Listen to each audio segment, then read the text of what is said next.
Sup, family? We are live. Thank you for joining us. Make sure my camera is where it's supposed to be. There we go. Yes, we are live on. Check this out, bro. We're live on YouTube, Twitch, Kick and Rumble, Facebook, and Instagram as well. Did I say Facebook? Hello, Facebook family. We're live for you. I got a very special guest. I'll talk about him in just a second. And we're also going to be live on Spotify and Apple Podcasts a little bit later. And then we are live also on X for people that like what Elon's done with it. It's called X now. So we just want to thank you for being here on behalf of my family who, we've been doing this for a long time. We're just grateful that you're, carving out a piece of your day to be here with us. And before we get into today's guest, let me just do a little bit of paying the bills. Today's episode is brought to you by Noah's Beard Oils. I've got it right here. So good friend of mine, I've got called Noah's Beard Oils. Go to Instagram.com/Noah's Beard Oils. If you want to look fresh, I don't have a full beard, but I got what I got. But go to Instagram.com/Noah's Beard Oils. Use my promo code gLO808 and you get free shipping off your entire order. I think that's it for Noah. And here we go. Man, I'm like legit excited. Like I always get nervous. I told Soup, man, I get nervous every time, but I love it. This guest today, I got a chance to meet him 30 something years ago. I'm scared to put actual date on it because it'll reveal my real age, but I met him when I was like 17, and I don't expect him to remember me because I was just some skinny, scrawny Hawaiian, Chinese, Filipino kid in the South, in Greenville, South Carolina. And one of my friends who, this country white dude, I can say that now because I can say that with confidence. Jason, if you're out there, I haven't talked to you, I don't know where you're at, but he took me to this concert. And I was just blown away by this group called, I think it was called S.F.C. Yeah, they are. I'm just kidding. S.F.C. And there's a guy with these glasses on. Just, man, he was just spinning out rhymes and just rapping. And I'm like, what is this? And I remember the bass, just the speakers were like, I was right in the front and just everything just blaring, but I could hear clearly the message that was being spoken. And got a chance to do a little autograph signing and kind of like, squeeze my way in. And I never forget, his glasses came off for a second, and I swear he had a bionic eye.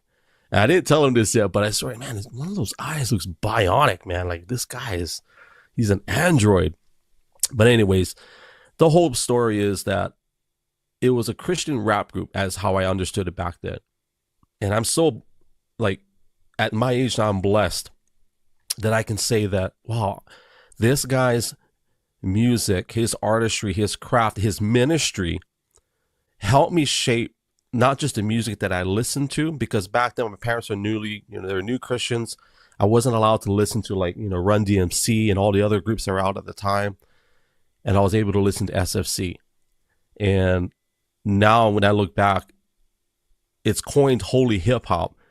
But this guy is coined as, not coined, but he is one of the forerunners of leading this holy hip hop. And we'll talk about it where he thought that he was the first one when he in his mind, he probably was, but there was a few cats before him, which I found that to be funny because I used to listen to those guys. But his music, his group, and now that we're both grown men, we've had kids, and we're doing life, and I'm just blessed to have him here. And before we play the video intro, his name is Soup the Chemist, is what he goes by.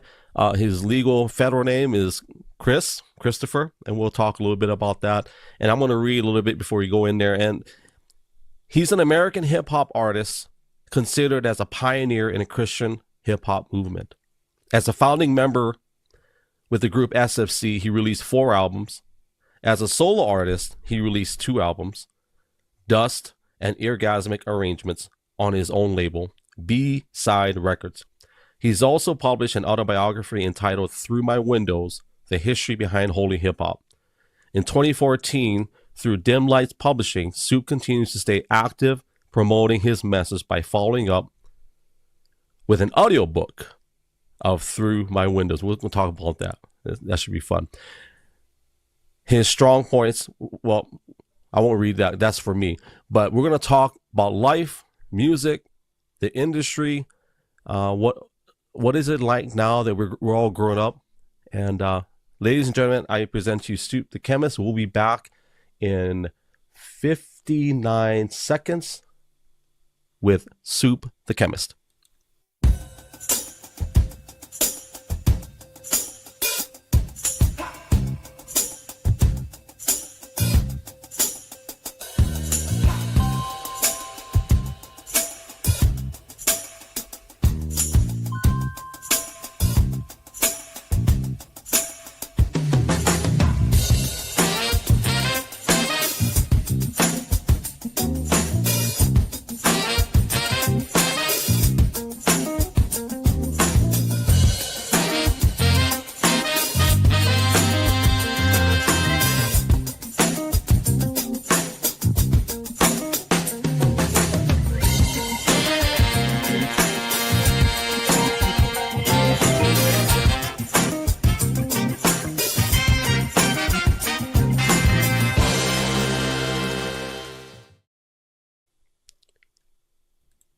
All right, we made it. We made it through the first 7 minutes. Here grooving, man. I'm just glad we made it with no glitches so far. Amen, brother. Hey, Soup the Chemist, man. Thank you. First and foremost, I'm going to tell you publicly. I told you in private. I really am grateful.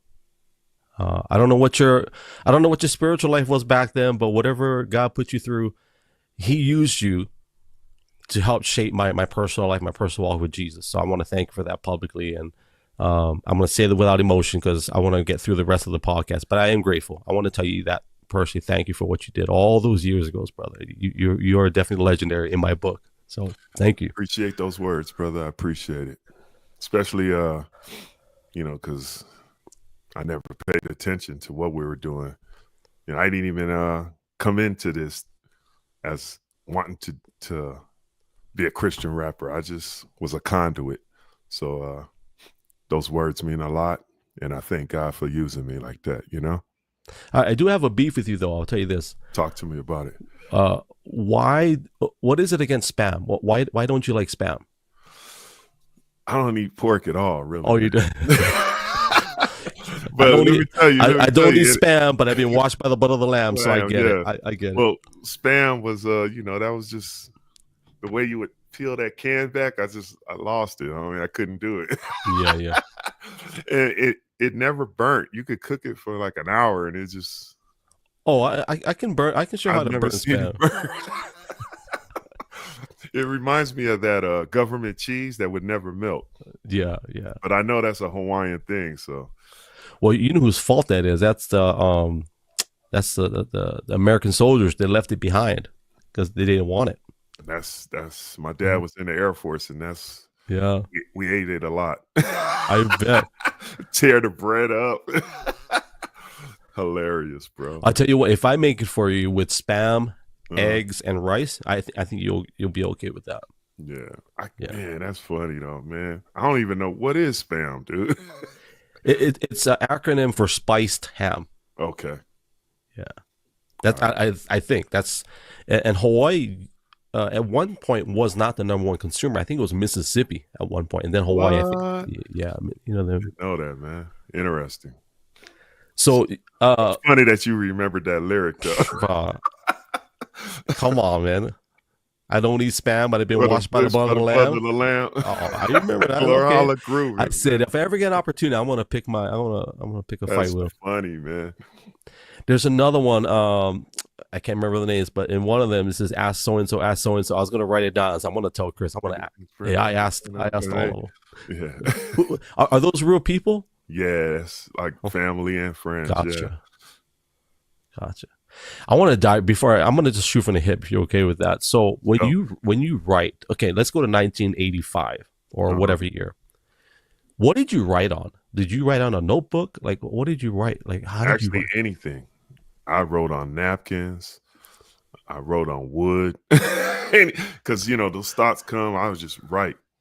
And, anything really. But I got to a point where I just started carrying a notebook around. I was just jot stuff down.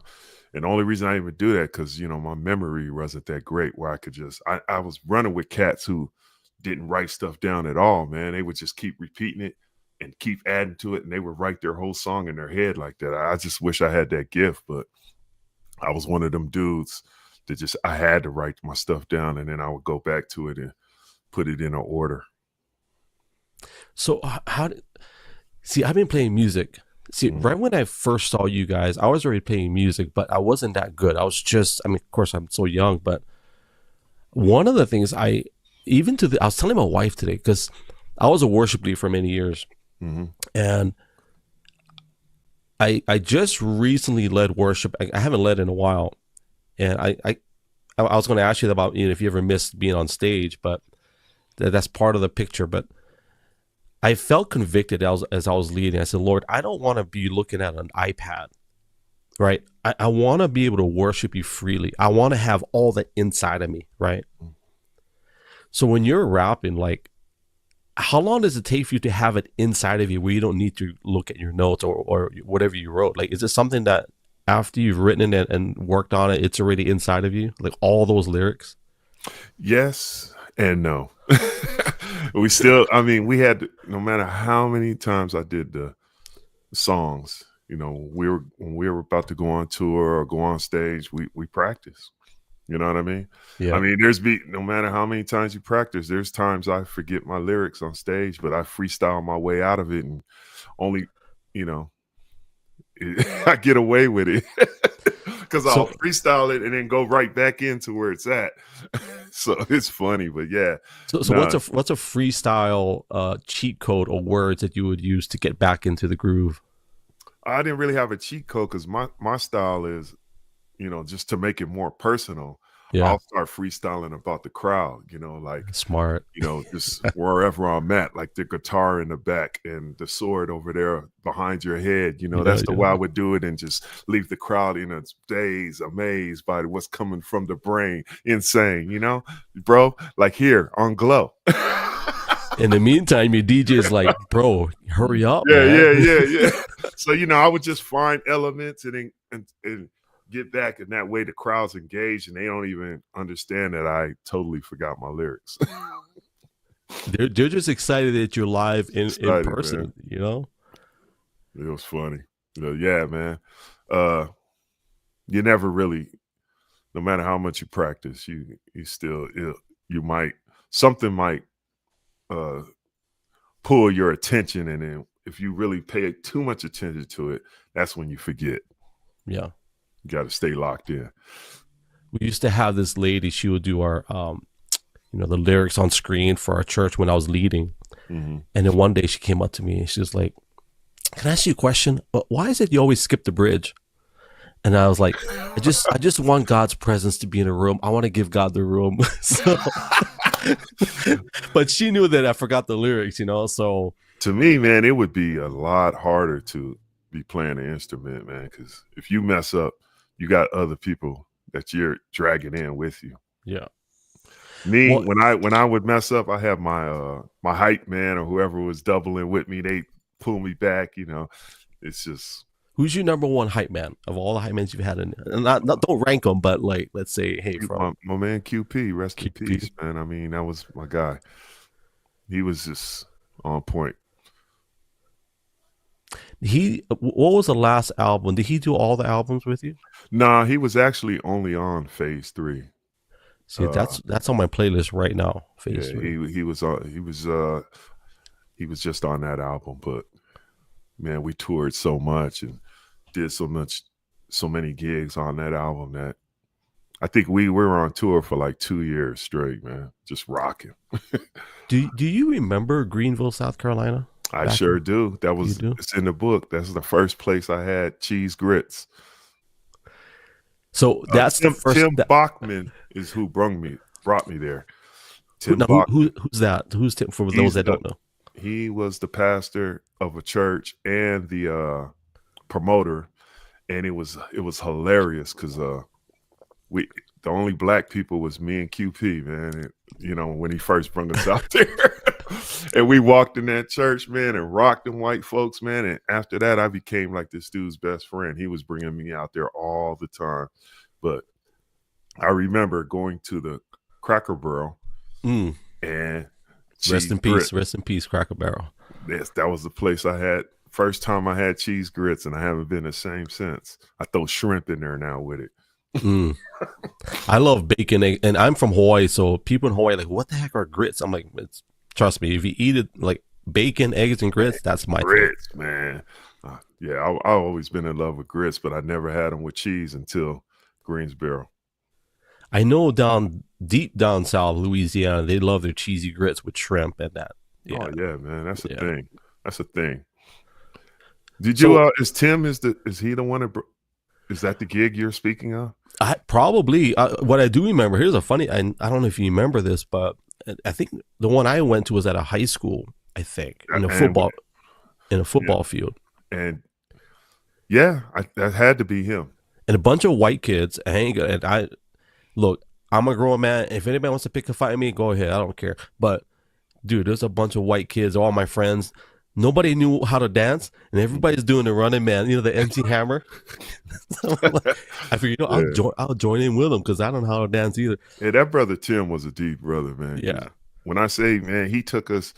Of course, it was the first time he brung us out. It was all white, but after that, he saw what he had with us and started taking us into all the black schools out there. Every black school that I visited out there in North Carolina and South Carolina was through Tim Bachman, which has something to say, man, about what that brother was doing and who he was reaching out to. Well, he got the vision, right? Amen. He saw it. Not one black church brought me out. Well, we ain't gonna go there, but not one black church. Okay. For people that don't know, because I'm going to ask you this because you said you don't like choir. You didn't like the choir music. Yeah. So, brother, so when we lived in South Carolina, we used to live literally right next to a black church, Uh-huh. and I'm trying to figure out, dude, what kind of church did you go to? Because, brother, black choirs are amazing to me. They're like, bro, like some of them. I just never got into choir music ever. Yeah. And yeah, I mean, same thing at my home church, man. They were amazing. And cats I ran with, they all sung in the choirs and stuff. So I just never, I was a street dude, man. I wanted to hear certain type of music, and I don't know. I just never really got into choir music ever. I guess I wouldn't like if I was to rewind, I probably wouldn't have gotten into it. The one thing I always remember, I could hear the drums, like that drummer. So, oh my gosh, how does he play those triplets and those quadruplets? And I could never, I will never be a gospel drummer, but I always loved the way he played, what I could hear. The choir I could probably do without. Some that part I can, but when you hear that Hammond B3 organ, oh, it's funny that you're saying that right now, gLO, because I was, since we've been having all this releases of old school stuff, and I'm listening to a lot of my stuff and where I'm mentally at now with my production and all this stuff, and I'm looking at the industry and how they're grabbing from gospel records and just I have a whole and it's crazy, man. I have this whole library of gospel funk. And it's the funkiest stuff ever, man. And I'm just like, why wasn't I sampling and rocking off of this stuff? Now that this is what they're grabbing now, since we've used everything else, but in it, because my era, of course, it was sampled. That's what we did. We sampled because of that emotion that record brung. You know what I mean? Yeah. And I'm saying all that to say that me being so stuck on not liking choir music kind of killed my attention to all this funky gospel funk I had, because it was a big movement in the 70s, 80s of the gospel funk, and it even bled over into disco, house music, I should say. There's a lot of gospel house music, and it was just I don't know how I still trip out on how did I miss that? I have a whole library of this stuff, man, and now everybody's sampling it. It's crazy, bro. So I really want to play your music today, but I get hit with copyright real like just like that. YouTube flags it right away. Really? So yeah, even your music. I played your music a couple of weeks ago And as an intro, and I even gave you. I didn't give you credit, but I meant to tell you that. But I gave links and all that, but they still flagged. Muted, huh? They didn't mute it. Only I'm not sure why they didn't mute it, but they did flag it. Oh, okay. Yeah. And I know they do that. I found little loopholes, but us DJs find loopholes for posting our music. We play other people's stuff. So in 2025, can you sample without getting hit? How do you guys work? I mean, you don't have to tell me the trade secrets, but yeah. No. I mean, it depends how you put it out. Gotcha. I mean, and it depends how much you sample. I mean, if you're just looping like they were in the 90s, yeah, you're in trouble. But I mean, nowadays, it's all about taking the tones and the certain sounds and making it your own. Gotcha. And people who know that record, they'll pick up on the DNA and they'll be like, oh, he did that from blah, blah, blah, blah, blah, blah. But it don't sound like blah, blah, blah. It's reworked to fit your emotion and what you're doing. That's where we're at right now. And that's why I love the art of sampling, man. It's just a beautiful thing. When you know the original and you listen how the dude chopped it up, it just puts a whole nother, like, man, he chopped the heck out of that. You know what I mean? Yeah. It's so, to answer your question, if you're doing it like that, it takes the sample police a minute to pick up on it. And that's actually a good point, because one of the songs is I don't know if you guys use it. I can't remember. I can't remember the name of the song, but it's like, ain't no stopping us now. Yeah, we're on the move. But that's the name of the song. Ain't no stopping. Oh yeah. Yeah. So I guess if you basically make it your sound by using. Oh man, we were ahead of the game though. Phase 3 would have never came out if I was to do that album. That whole album, man, we sampled every single album is just massive samples on that. They didn't start asking us to clear stuff until I think when Peace 586 was doing his album, Caught in Atlanta Time. That's when they started hitting us. Because I produced a song for them, and I sampled Earth, Wind, and Fire on my verse. They wouldn't clear it, so it's just me a cappella, rugged, ripping, mental, tripping, all for the track. I mean, but there was actually a loop there. We couldn't clear it. We had to take it out. Now, is there a rhythm track underneath that? Or is it just it's just me, really, because it was all Earth, Wind, and Fire. They made us get rid of it. You're in time. Yeah, and then boom, then what we got cleared comes back in. I mean, of course, you would never know. You'll think we did it on purpose, but right. That was the first time I started seeing, them being serious about hit clearing stuff. Before that, man, we were getting away with murder. I think it's Phase 3. Oh my gosh, it's got a live drum track, bass player, funky, Too Much Chemistry. Okay, yeah. Was that a live in studio? That was on a Slave Man in the Jungle. Was that a live drummer in studio? Yeah. That was are you familiar with Adam Again? That was Gene Eugene's drummer from Adam Again. John Knox is his name. And the bass, I think the bass player on there was from Adam Again's group as well. So, but all that was all live. I love the that sound that you like. For me, because I started out as ukulele, guitar, and drums. Mm-hmm. And I think when I hear an artist use, whether it's loops or whatever, when I hear an acoustic snare and an acoustic bass drum, I love that. I think it feels, for me, I like it. That's my personal. It just kicks harder to me. But it was fun experimenting. I mean, we had a beautiful studio that we all worked in called the Green Room, man, and we just create. freedom to do all that, because it's expensive. Oh, it was expensive, man. But the label kind of basically ran it. They managed it. Then they owned it. So that's a good point, right? I mean, it was they got it on the back end out of us. Yeah. It wasn't free. It was like, oh, okay, you were in the studio how long? Let's see. Yeah, you ain't gonna get a royalty check right now, buddy. That's a good point. We can go there. I have a good friend that he lived in Hawaii for a little while, and he was. I won't mention his name because I don't want to. He didn't give me permission, but he was on those competition shows on TV.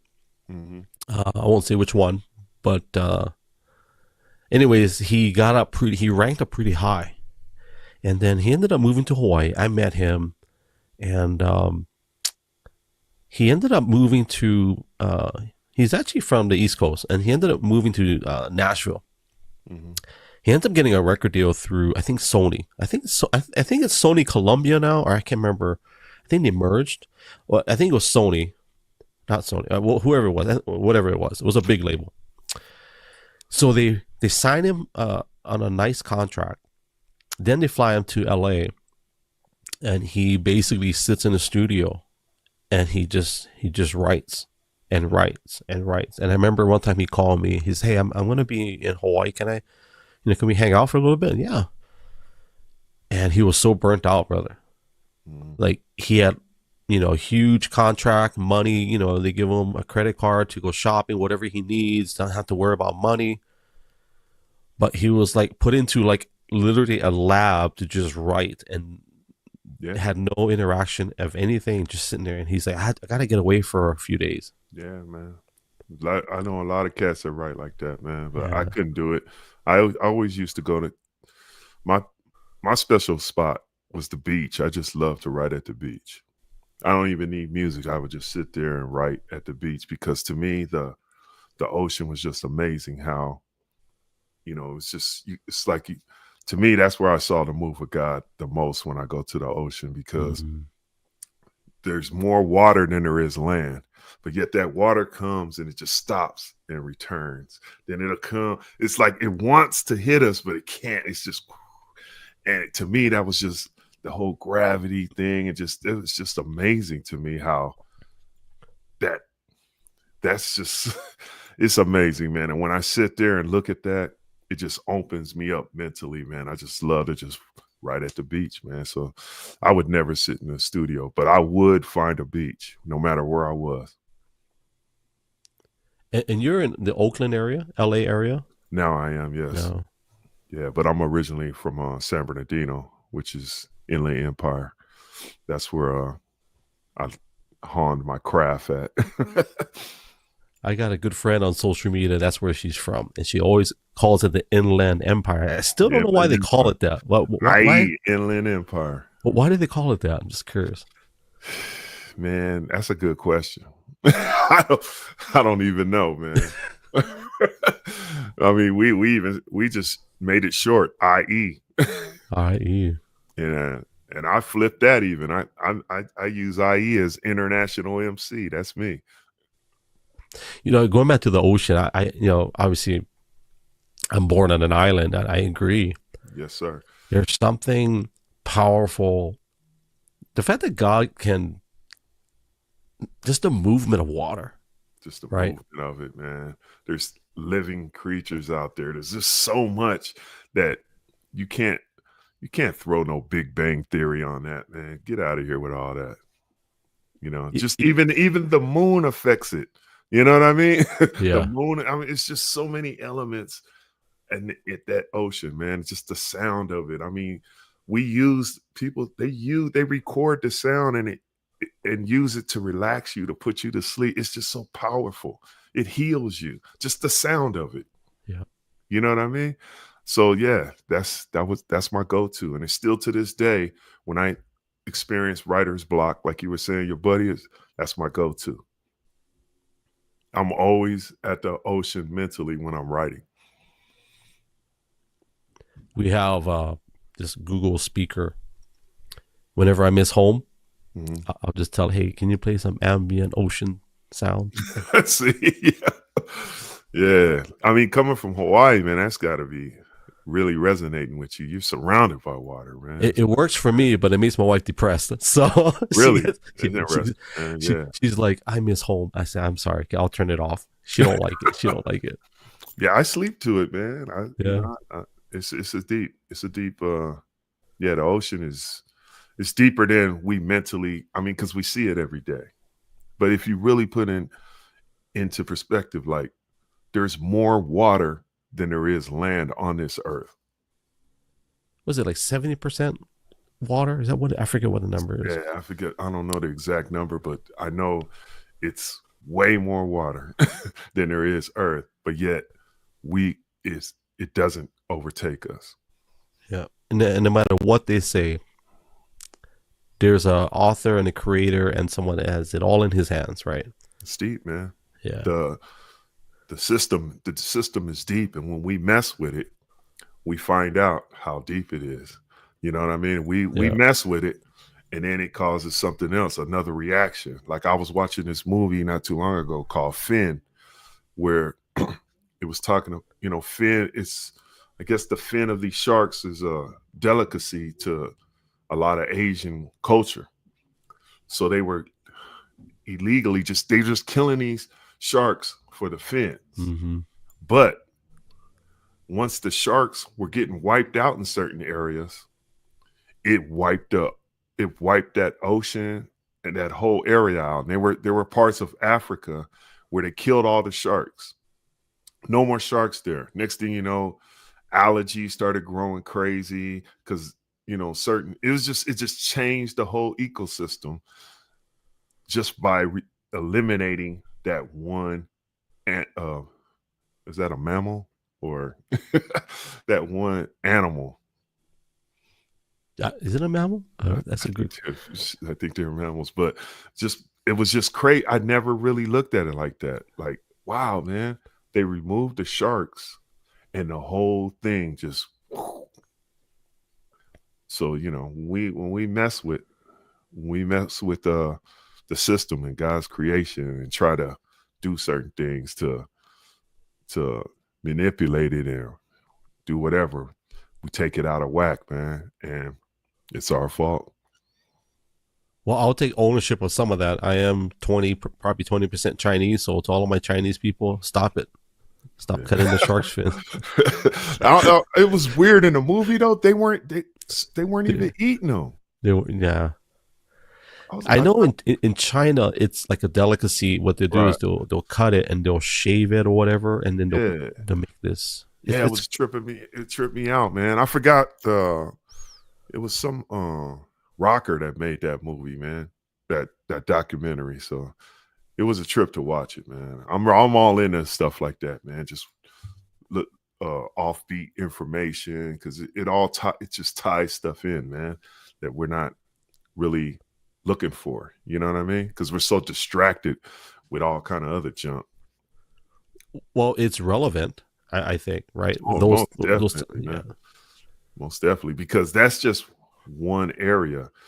Yeah. I mean, we mess with all kind of stuff. I mean, I was just watching something recently where they're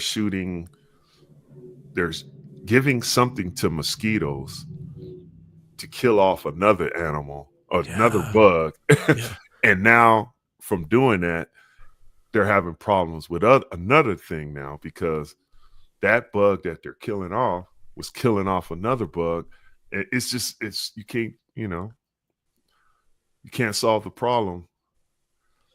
Like I think that's what happens when man tries to intervene for something that's the word I'm looking for. You can't. It's like problem trying to intervene. Oh, you opened up the creation. Brother. You opened up the rabbit hole. You know what's included in that conversation is, and I'm not going to get political on it, but it's when culture deems that maybe this wasn't good enough, right? Or maybe we're not good enough. Mm-hmm. So we have different ways of manifesting our power or ability through whether it's AI creation or manipulation of man, it's just hard to not get political on it, but like this whole discussion on medical care for transgender people. Mm-hmm. And without getting into the politics of it all, the underlying theme is you're not good enough, or God didn't create you right, so let's make it better. Correct. And I have issue with stuff like that, because it's like the underlying thing outside of all the politics is that we're saying that this is not, the creator didn't do it right. Mm-hmm. So let's see what we can do to make it better than how he did it. Oh yeah, I mean, you could look at even when we were coming up, you know, TV, you know, went from black and white to, you know, I want to see it in color. Let's make it color. You know, we went from, you know, what was it? I'm gonna show my age right now. You had on TV, then from on TV came Select, and then from Select came HBO, and next thing you know, Showtime, and then now today you got 12 things to watch one show. You know what I mean? It's like we always want to do things, like you said, try to do things better, but at the same time, you know, we mess it up, because as a DJ, you know, we were happy with the vinyl and all that. When they cut the vinyl off, they gave us CDs, you know what I mean? And then from the CDs, they went to the MP3s, you know what I mean? Yeah. And it's cool, because back in the day, you know, when you were a DJ, you know, you were popular by having unreleased stuff, you know what I mean? Yeah. And exclusive stuff. But now with the way things are set up, streaming, MP3s and all, everybody has the same stuff. You're not special. I could just go anywhere and get this music now, right? And so it kind of dumbed the game down. But at the same time, it made it easier. You don't have to carry all these crates. You don't have to do, you know what I mean? I could just bring my laptop and DJ 4-hour set, where I could never bring, you know, all that vinyl with me. So it's kind of like change helps and change hurts, if that makes sense. This is what I see. So today on Twitter, on X, I found you on X, by the way. It's Soup the Chemist. Anyone wants to know his user handle is Soup the Chemist on all socials. But it's funny, and I'm never on there. Yeah, I know, because you hadn't posted in a while. You're not even verified, brother. I'm letting you know. But Yeah. I'm just kidding. Yeah. But I posted today on X. I said, if you are playing copyrighted music and not giving credit to the creator, and I basically said that's wrong, right? And I'm passionate about that. I really, because it's weird, because in today's creator economy, if that's what we call it, people are creating stuff left and right. And this new movement of AI music, I'm not sure if you've ever played around with it. Mm-hmm. I think it's cool in a way that everybody now is able to write a song, but technically they're just putting in prompts on a computer or a device. It's dangerous. It is, but then at the same time, like as a musician and you as an artist, like you're a musician too, whether you play anything or not, but you know, like there's something about a millisecond or even a microsecond of a mistake in time. Even if somebody like sings behind the beat, right, or they rap behind the beat and they come back on the one, we know that that's a human being. You can just tell, right? Yeah. When you hear computer generated music, it can't mimic that. Yeah. Yes. So I think there's a time coming where people are going to be so overloaded with so much quote unquote perfection, if that's what you call it. They're going to long for that analog. I love analog. Anything analog, that's what I want. Well, let me tell you, man, especially since, you know, I'm still relevant in the recording on Bandcamp is where I'm at with all new music, all kind of stuff. All the apps that are on, like I use Logic, and all the apps that are on there to tweak your music and all stuff push you to sound like they're trying to capture the warmth and the sound of analog. So analog is still number one. It's just it's in a digital format. So we have this digital world trying to capture that analog sound. That's where we're at still. We're still there. Everybody, vinyl will always be the warmest, the beautifulest sound, you know, that you can get. But to be able to take your digital and make it sound like that, that's the master part of it. That's the next chapter. That's where we're still there, and every day that's what all these apps are pushing out. It's crazy, man, because I'm from the 2-inch, half-inch era, so to be able to record right now is and making my own beats from back then, it's almost over. It's overwhelming on how much is at my fingertips. I don't have to look for nothing. I have an idea. I type it in. It's there. Back then, you had to go, you know, looking through records, listening to this, listening to different keyboards. Oh, what is that? Then go find a guy that can play that or has it, rent it, get him at the studio. Now it's you could buy a MP3 disc full of any sound you want. And it's just, you just get it and manipulate it the one you want it. So it's weird because you still have to be creative though. Yeah. Even though I got all this stuff, unlimited amount of sounds, unlimited amount of sampling time. Back then we had to make our sound. When my first drum machine allowed me to have 3 to 4 seconds of a sample, and you had to try to make that if you wanted a minute sample, you had to work it. Yeah. I had a Roland. It was like $100 or something. Yeah, $250. you already know. And shit like this. Yeah. Yeah, man. So I mean, once again, it's change. You know, it's good and it's bad. You know what I mean? Yeah. It's just how it's all about how you go about it, how you deal with it, and how you move within it. You know, I mean, even like right now, if you were to lose your phone, whose number do you know? My wife's. That's it. That's it. I mean, back in the day, you remembered numbers. You had all you know. I was talking with one of my buddies the other day about when we used to go on tour. You know, we had to use an actual map, paper. And we never got lost. I still get lost with the Google Maps and all this stuff. It'll take you. It's just weird, man, where we're at. But I'm like, how did we find these places off the map, man? How do we do it? I'm gonna. How did I find Greensboro off the? I'm from IE, man. I'd say this much: we got lost in Greenville, South Carolina. My dad was driving. My mom had his paper map, you know.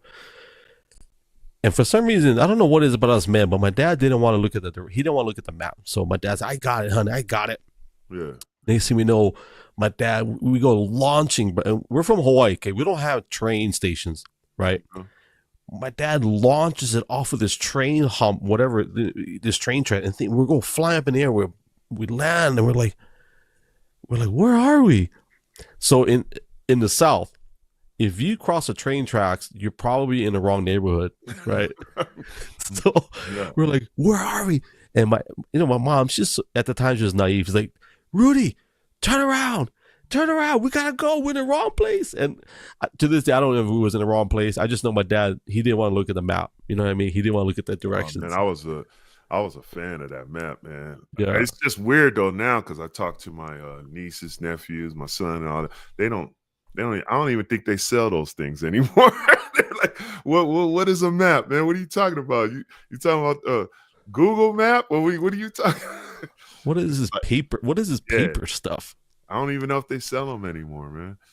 It's a trip where we're at. But once again, so it's good and it's bad. Because now we're lazy. We rely on that number in that phone. You just look for the name. Yeah. gLO, boom. I don't know your number at all, but I know. I'm glad you saved that. I'm glad you saved it. I'm probably the only 808 number in there, by the way. Yeah. But so in the area, like, I want to ask you this question because now, do you play any instruments? I played the drums, okay, bongos, all percussion stuff. I can get down on percussion. That's always been my thing. I always had a feeling because every track that I've listened to, for me as a drummer initially, I always felt like it was favored the drummer first. That's what I felt like not first, but you know what I mean. It's like I can the choice of snares, Mhm. all the little details in the background. I call it painting a picture with little hi hats here and there, a little bit of a light tambourine here and there. You can hear the bongos, the congas kind of going here and there, and I'm heavy with percussion, man. On yeah, everything I do, that's what moves me, the percussion. And plus, I'm a big jazz head, so I would always, listen to that. Percussion is what it was the glue. You know what I mean? yeah. So yeah, that's that was my love. I remember taking drum lessons and doing all that stuff. I just didn't stick with it, you know. So when God gives you something that's on your heart and you just start writing, do you already have a beat up here? Do you have rhythm set up, or you just write and add the rhythm? How do you craft out your material? You know, that's interesting that you said that because I think that was my mistake. I should have had the beat up there already, Hmm. but I would just write and then try to marry it with the beat. And to me, that's that's why I don't like some of my old material when I listen to it because I'm like, that beat doesn't fit the emotion of the writing. But I didn't have, access to the to to capture what was in my head. So I would just write it and then try to capture it, if that makes sense. So no, I didn't write to uh beats. I had an idea, but I would write and then try to chase the idea. I'll give you some pushback on that. I feel like if we do the beat first, Mhm. I think sometimes our writing conforms to that. Maybe that's a good thing. I don't know. Yeah. Well, as an MC, it's a good thing. As an MC is a good thing. Yeah, Can you because explain that for people that may not know what you're? well, it's just it makes what you're saying more emotional and more complete. Okay, If you're capturing the rhythm track and the emotion that track is getting off of, it gotcha. can, if it's then you're there. If it's then you're there. And when you're listening to it, you know, it emotionally taps in. So it's always, I feel that's probably the best way to do it. I mean, to me, is to write to a beat instead of trying to find a beat for what you written. If that makes sense. That's actually a good point. I agree with that part because if you give a writer full access to lead the way, brother, you're gonna probably run into all kinds of time signatures. Yeah, You know, you're gonna run into different rhythms and different tempos. yeah. That's why when you would seek out a producer and he would give you they're trying to get work with you, they would send you at least 10 to 12 beats. You know what I mean? You listen to them until one emotionally attracts you, and then that's when you start to write. Well, back in the 80s and 90s, well, even as recent as today. So, in the definition of a producer, how would you define a producer back then and even today in Well, today's? it was always a play on words because Yeah, yeah, really a producer is someone who sees it all the way through. You know, they're getting the artists, the people that make the track, the arrangers, they're producing this project. But for some reason, we would call cats who are really just making the beat a producer. The terminology is not correct. A producer produces the whole project. Really, those cats, what we were certain cats that make the beat and do all this, they're arranging, and you're the writer. You know what I mean? And a producer should oversee all that.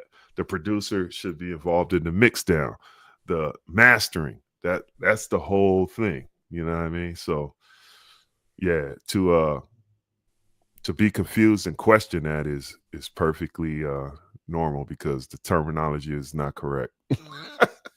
So what happens when the writer of the material and the producer don't agree? The label, whoever's putting up the money. Gotcha.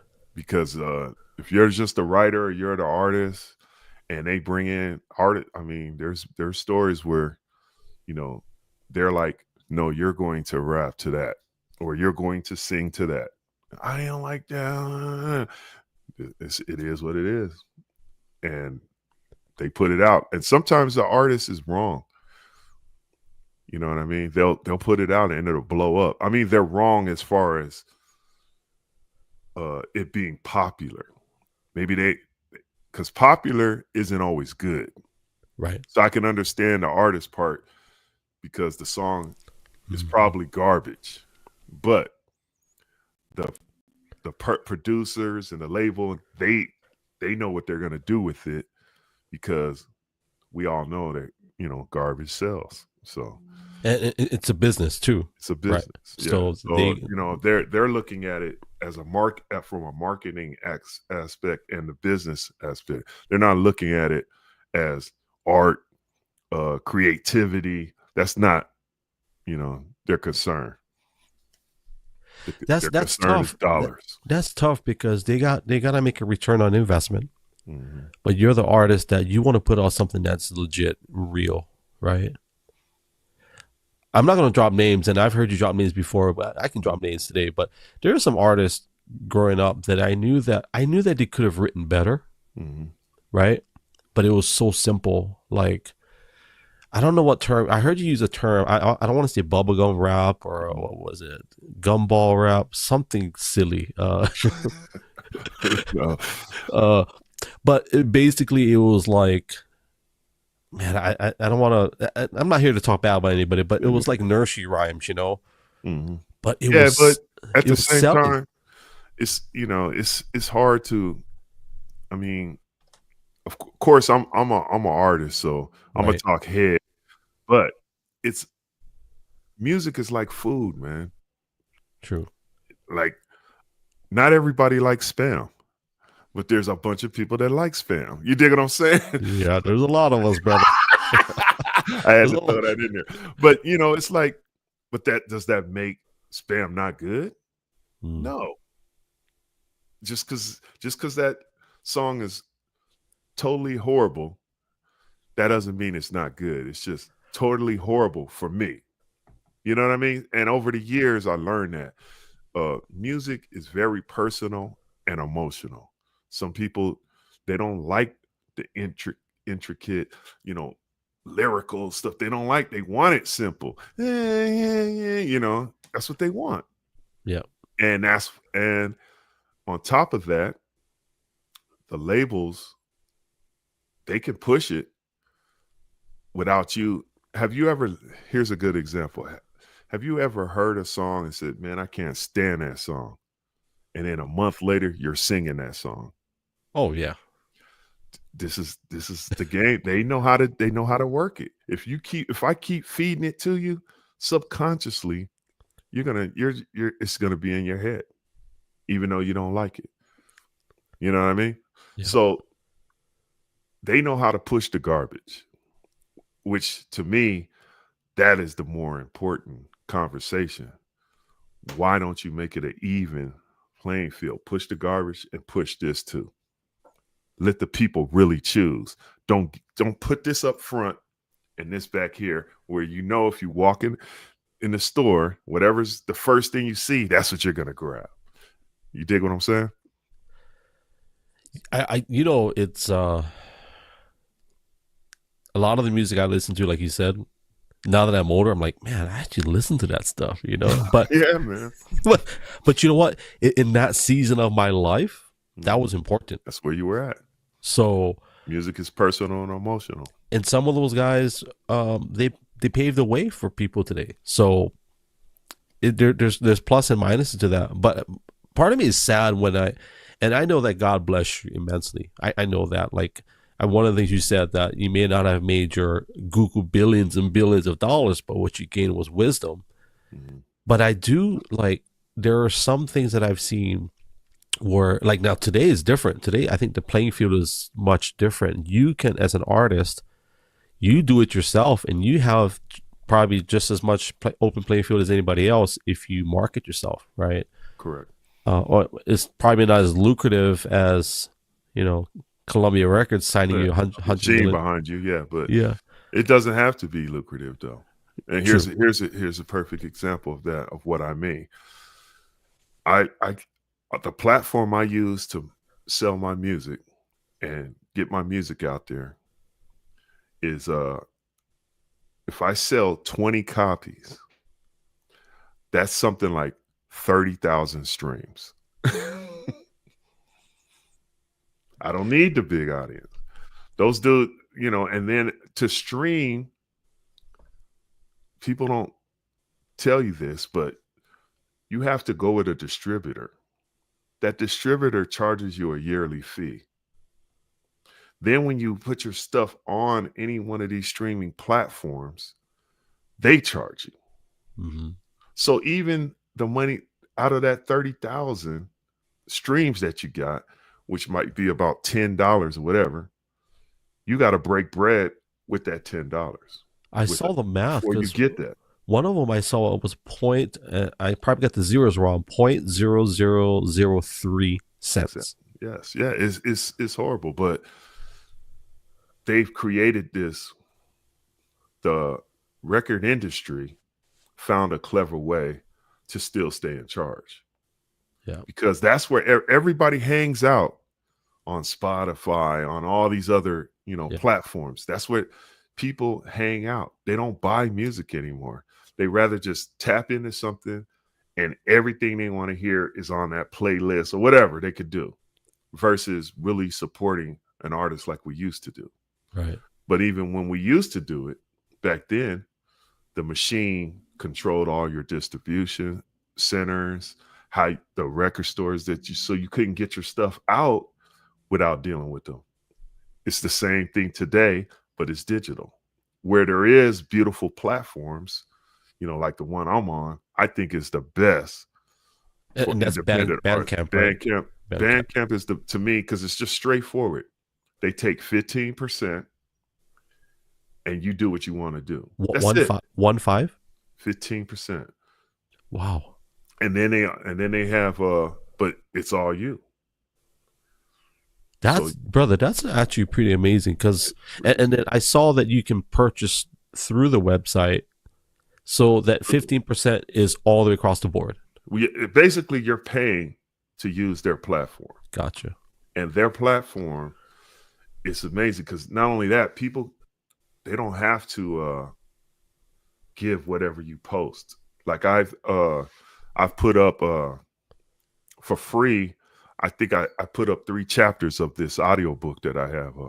Right. And people they gave me more money than I would have even posted to push it. I just made it for free because I want people to check it out. Listen, I wish I could just give it away for free. But what the amazing thing was, people were donating more than I would have asked. If I would have just posted, I would have put it up for $1 or something. There were people giving me $20, $15 here. It was just it was crazy to see people pouring into you because they appreciate what you're doing, and if that makes sense. And and what's cool about Bandcamp is on a certain, like they have Bandcamp Friday where they don't take anything. So that when it's Bandcamp Friday, whatever you sell, whatever you donate, they give it all to the artist. So that sounds like a kingdom business to me. It's but the work is breaking people from their cycle that they're stuck in, that they got to get their music here. They must, I don't want to start putting a bunch of platforms on blast, but all these other platforms are basically a monthly fee, and you're that none of that monthly fee really goes to the artist. I'm guilty of that, and I'm glad I Yeah. found your Bandcamp. I I think by people pouring into you, Mm-hmm. I don't know your specific situation for you, but from what I believe, what I see is that there's a relational aspect to your Bandcamp, right? Because if I go to your Instagram right now and you have the link, hey, whatever, support me here, buy this, Follow whatever, the journey. Yeah. I'm gonna go over there. I'm like, you know what? I appreciate the fact that he's doing this. Let me just buy something.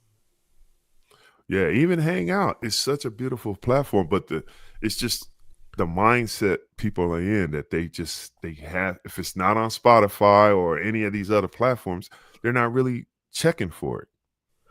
To me, and that's to me, that's the sad part, because since I'm an artist, I look for people that I enjoy, and I go to where there's something that's more personal. And the only thing that's more personal than Bandcamp is your own personal website or app. That's it. You know what's crazy is that for people that don't know, me and Soup, we were struggling to get live earlier. Oh yeah. We were blown away by technology. But you know what's crazy is that social media in 2025, it opens a door for us to connect with our audience or people that follow us, right? It's deep. And you saw my intro, you saw my promos. That's a business that I met the guy. I haven't met him in person. I met him on social media. So I said, hey, let's partner up. Let's promote your brand, whatever. And people are willing to support you because there's like, and I didn't read comments today. People know I don't read comments when I do podcasts. I try not to. I try to honor the guests. But the minute somebody says like my name, if I'm on somebody's live, for example, and they say, hey, Greg, and I'm like, oh my God, dude, Soup the Chemist just said, what's up, gLO? I'm like, oh man. So people appreciate that, right? Amen. And I believe that, man, what you're doing and opening people's eyes to that, people are willing to sow into that. Like why not? Yeah, man. I just gotta break them from. I mean, people are comfortable and they're scared of change. They don't like change. I have this conversation daily, man, about I hit up so many people who know I'm on Bandcamp, and they enjoy everything, but they won't join because it's a change.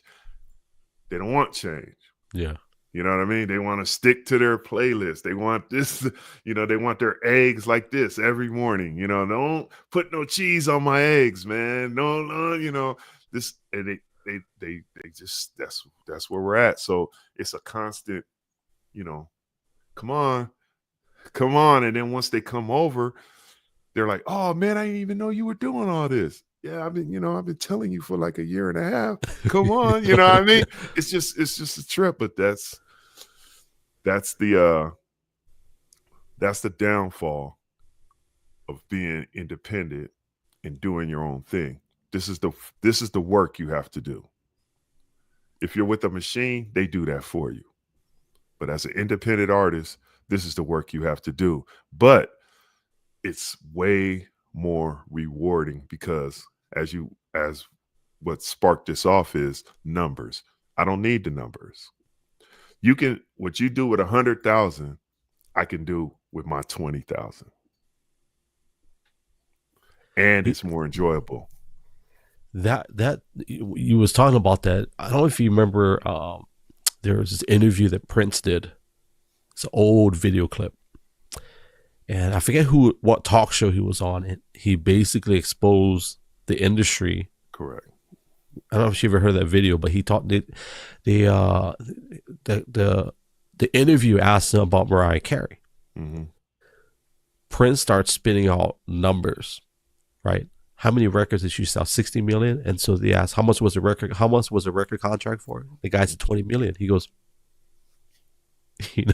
do the math, right? Do the math. He sells 60 million, she gets 20 million. He said they're ripping her off. And part of me feels like, wow, he said that, and That's a whole other conspiracy, but it does make me think, wow, he exposed that. And as artists today, so Well, if yeah, you was because he went through that. That's why he couldn't use the name. It was a symbol. They owned right, his name. is that why he did that? I Yes. didn't know. I He just thought he couldn't was even getting, use the name. He just had to. That's all he could do. wow. Could never say Prince on his records until his contract was up. But that was the game. You know Yeah. what I mean? Yeah. Like back then, I mean, if you got you if you got about if you got $1.40 off of each record, you had a great deal back then. $1.40. You know how much I paid for your CD back in the day? I think it was $17.99. Man. Yeah, if you got like, I think the most I was getting back then was probably 80 cents a record.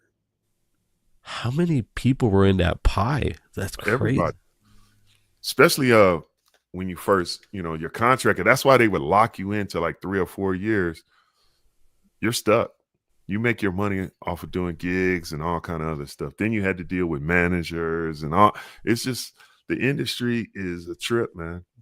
Was that Frontline your first? Nah, I was with Broken Records. Broken Records, yeah. Yeah, and then it switched over to BAI, Brainstorm Artists International.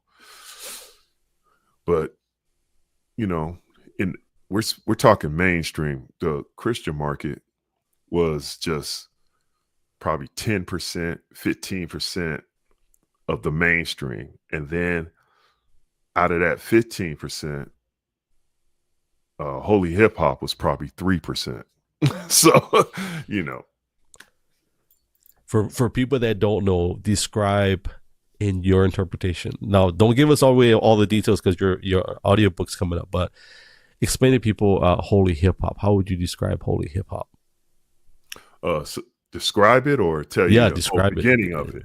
Yeah, or either or, because I know the story, but yeah, the beginning started right there in Covina, inside of DJ Dub's room. He's the one that coined holy hip hop. It was a play. We were doing a play where we were rapping in between it, and it was really a Christian hip hop play. We were literally rapping in between our acting. It was crazy. I thought it was super corny at first, man. And he was like, "Nah, man, look, we're gonna do this, do that." And he called it Holy Hip Hop Production. And I was like, man, I like that holy hip hop thing. That's kind of dope, because we were calling it Christian rap back then. You know what I mean? And when he said that, I went, man, that's just a perfect way to explain what we're doing. And this was 1988. So after that, that's what we started calling it. Next thing, other people started calling it, and here we are today. Stephen Wiley is one of my first cassette tapes I had. Yeah, mine too. Is he still alive? Yeah, he's still alive. He used to be a youth pastor at Fred Price's church. Man, I would love to be able to meet him. Just like, yeah, he's still around. I actually met him for the first time at the Mic Drop, with that documentary came out about holy hip hop and all that last year or the year before last. That's the first time I ever really shook his hand and met him. But I'm like you. I thought I was the only Christian rapper out. Really, I didn't. And I walked into Berean's bookstore, and I saw, that's when they had those big pinups with everybody's stuff in it, and he was doing like this with a Bible in his hand. It said Bible Break, and I was like, "Oh, what is it? This is rap?" So I grabbed it, and then I turned around, and Michael Peace was right next to him, and I grabbed that, and I was like, "Wow, two dudes are already doing what I thought I was the only dude finna do." And then, yeah, that was eye-opening. I will say when you guys started with S.F.C, you guys definitely were set apart. That's something I felt anyway. That's what I believe. Well, yeah, they call me the godfather of holy hip hop, not gospel rap. holy hip hop, Yeah. because I guess, we were a little more authentic to the mainstream Yeah. that was out there. And that's because I was out there.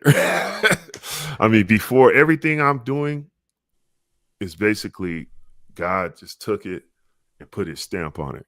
Even my name, I was already Soup the Chemist. I had my crew, my first ever crew was the Chemistry Crew. You know what I'm saying? Yeah. All this was before I got saved. And then when I got saved, I just turned it into Super C, which stood for Soup, every day remembering Christ.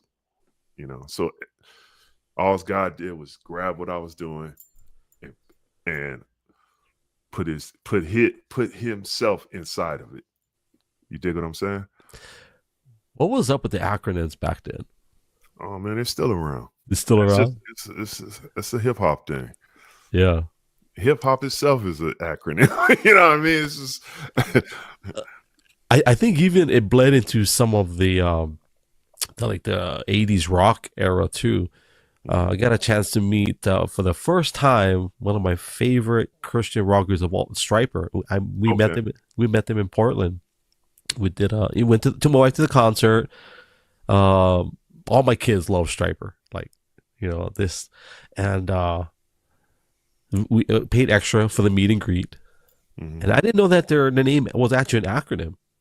Yeah, lay it on me. I didn't know. I'm just the first I ever heard of it. I'm brain fire. I'm gonna look it up. It's something about being saved through the redemption yielding something. I'll look it up before. I did not know that. Striper acronym. So it's here. I would look it up. But yeah, those guys are still rocking. Have you ever met them? No, but I did open up for them. No way. Yeah. And do you remember what city? Man, I want to say Pennsylvania. I don't know if that's correct. East Coast, though, for sure. It was definitely East Coast. Because I know he's from Massachusetts, so it was out there. Salvation through redemption, yielding peace, encouragement, and righteousness. That's what Striper stands for. Hilarious. Man. Yeah. Yeah. But yeah, acronyms has always been a part of. I mean, because you couldn't just have that as their name. You know what I mean? So yeah, it's cool once you lay it on people what it is. So it's a cool acronyms. It's pretty fun. What is the history of DJ so and so? Like how do you I don't want to make it sound generic, but how do you pick, so before we end today, you're going to have to come up with a DJ name for me. Okay. So, but how would someone come up with a name like DJ so-and-so, DJ, whatever, DJ Dove? How do they come up with, what makes you say, okay, that's what it's going to be like?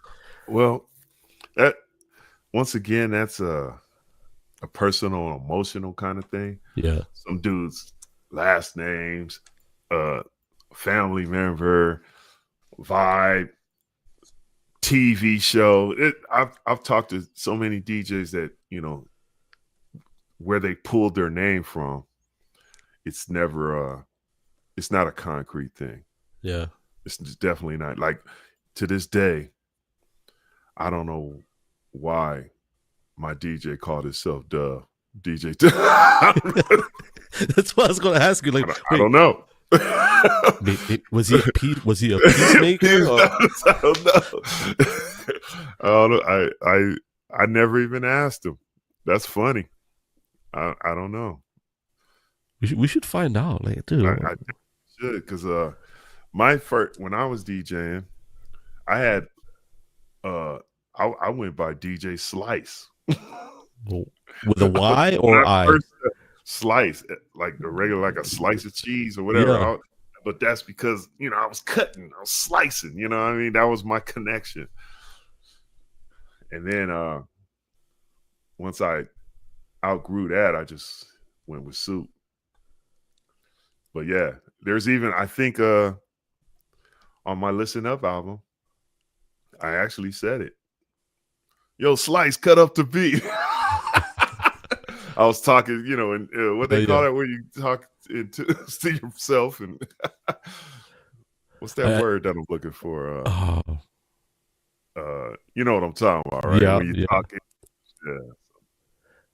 I know we were cutting up earlier, but here's my question: if I'm on stage, or like, okay, if I'm listening to an album and I hear the guy going, "Hey, turn me up in the headphones," I'm like, dude, didn't you guys work this out before you started recording? You know, always turn me up in the headphones, 1 2 1 2.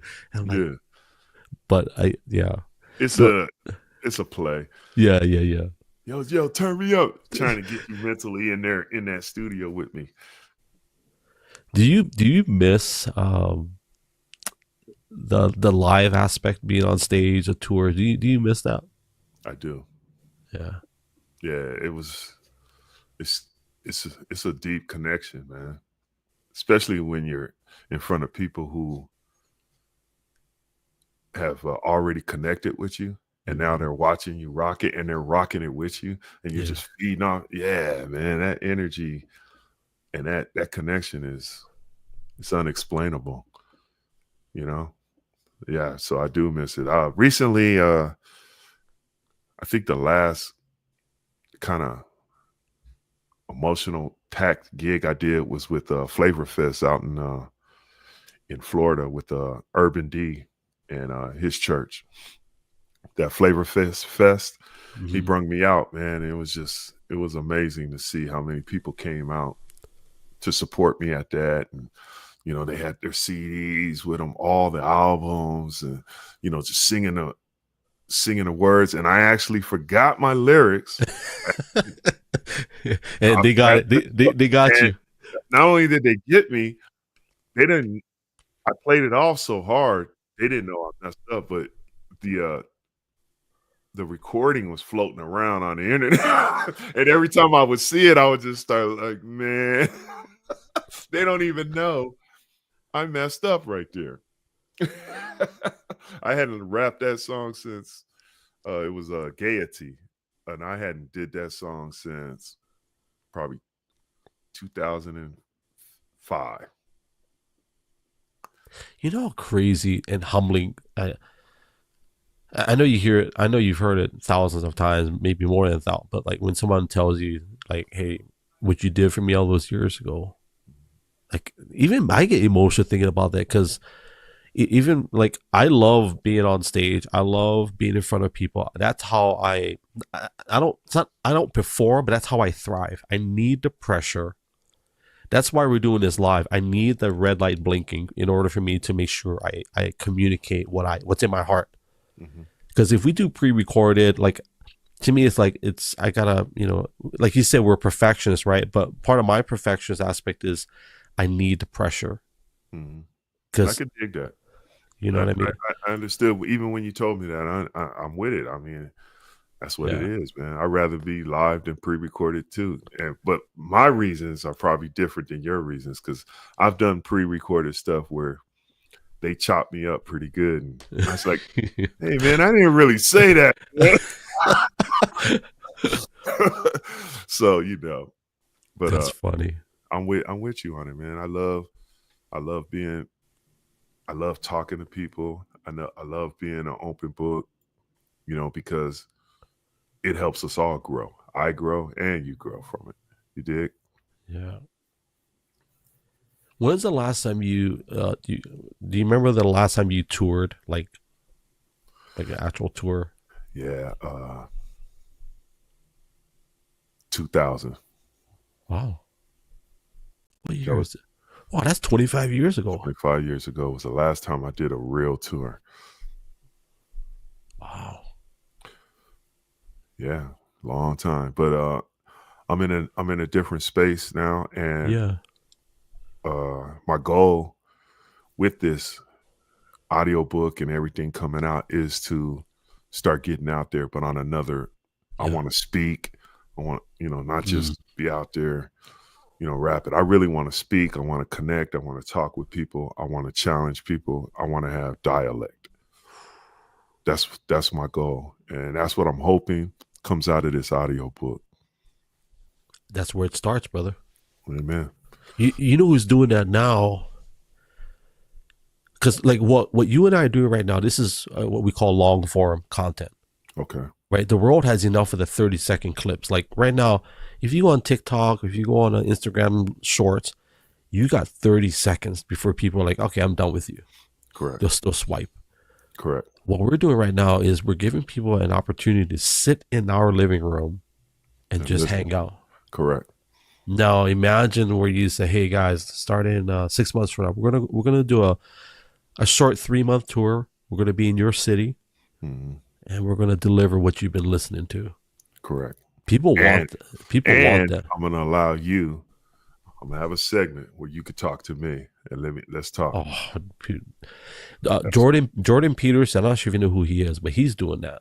Mm-hmm. He's I don't know what his actual job title, but he's from Canada. Mm-hmm.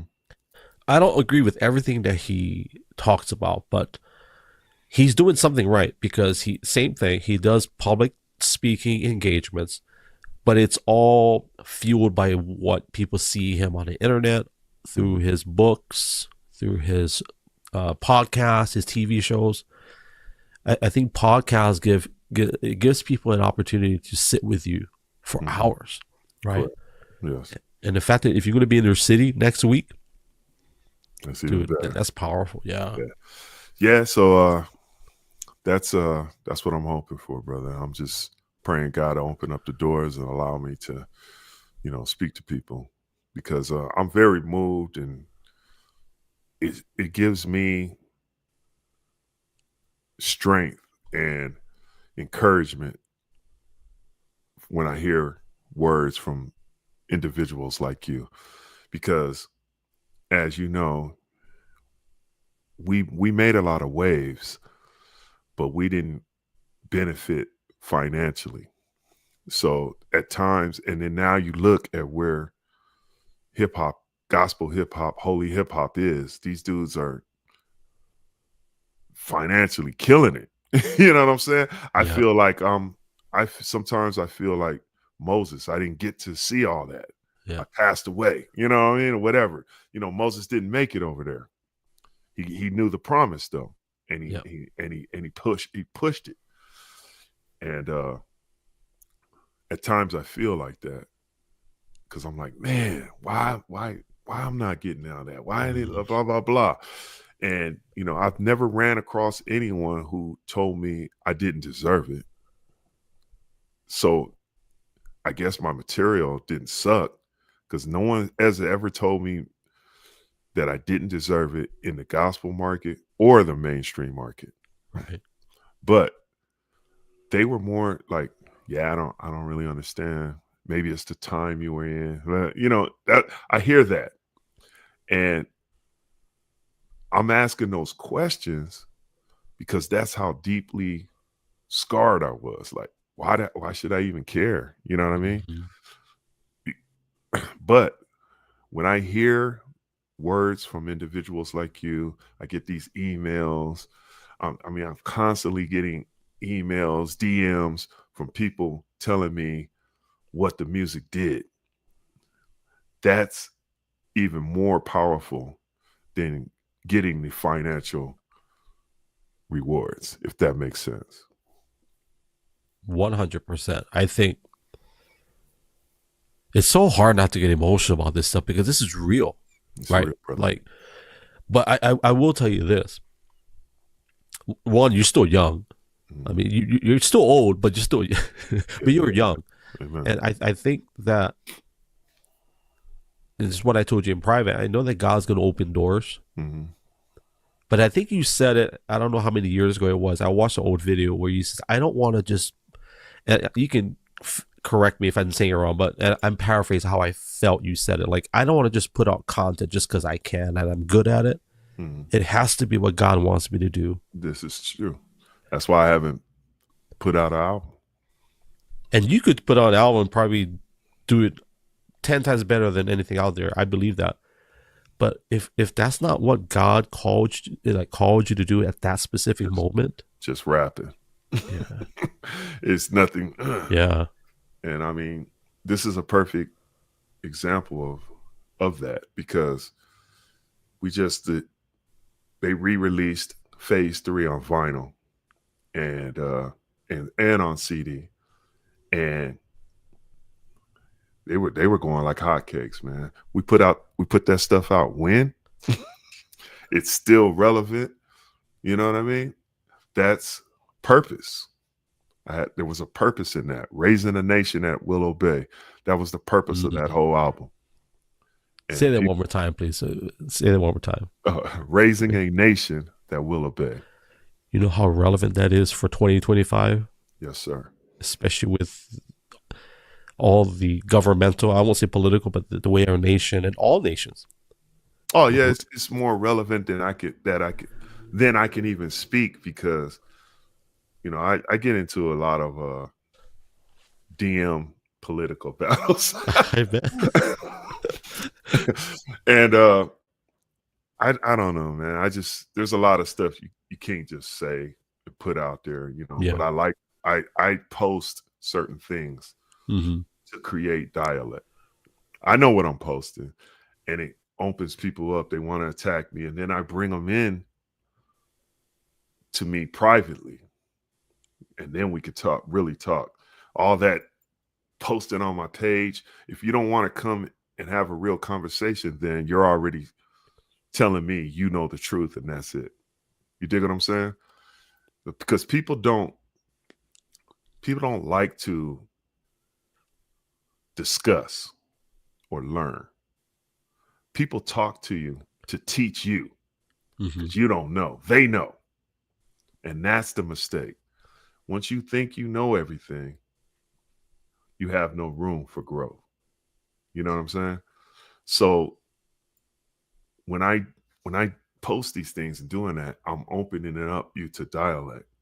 Now we can really talk. And once we can really talk, that is raising a nation that will obey. There's a lot of steps for that to happen, I think. Oh, it's a lot, man. Right.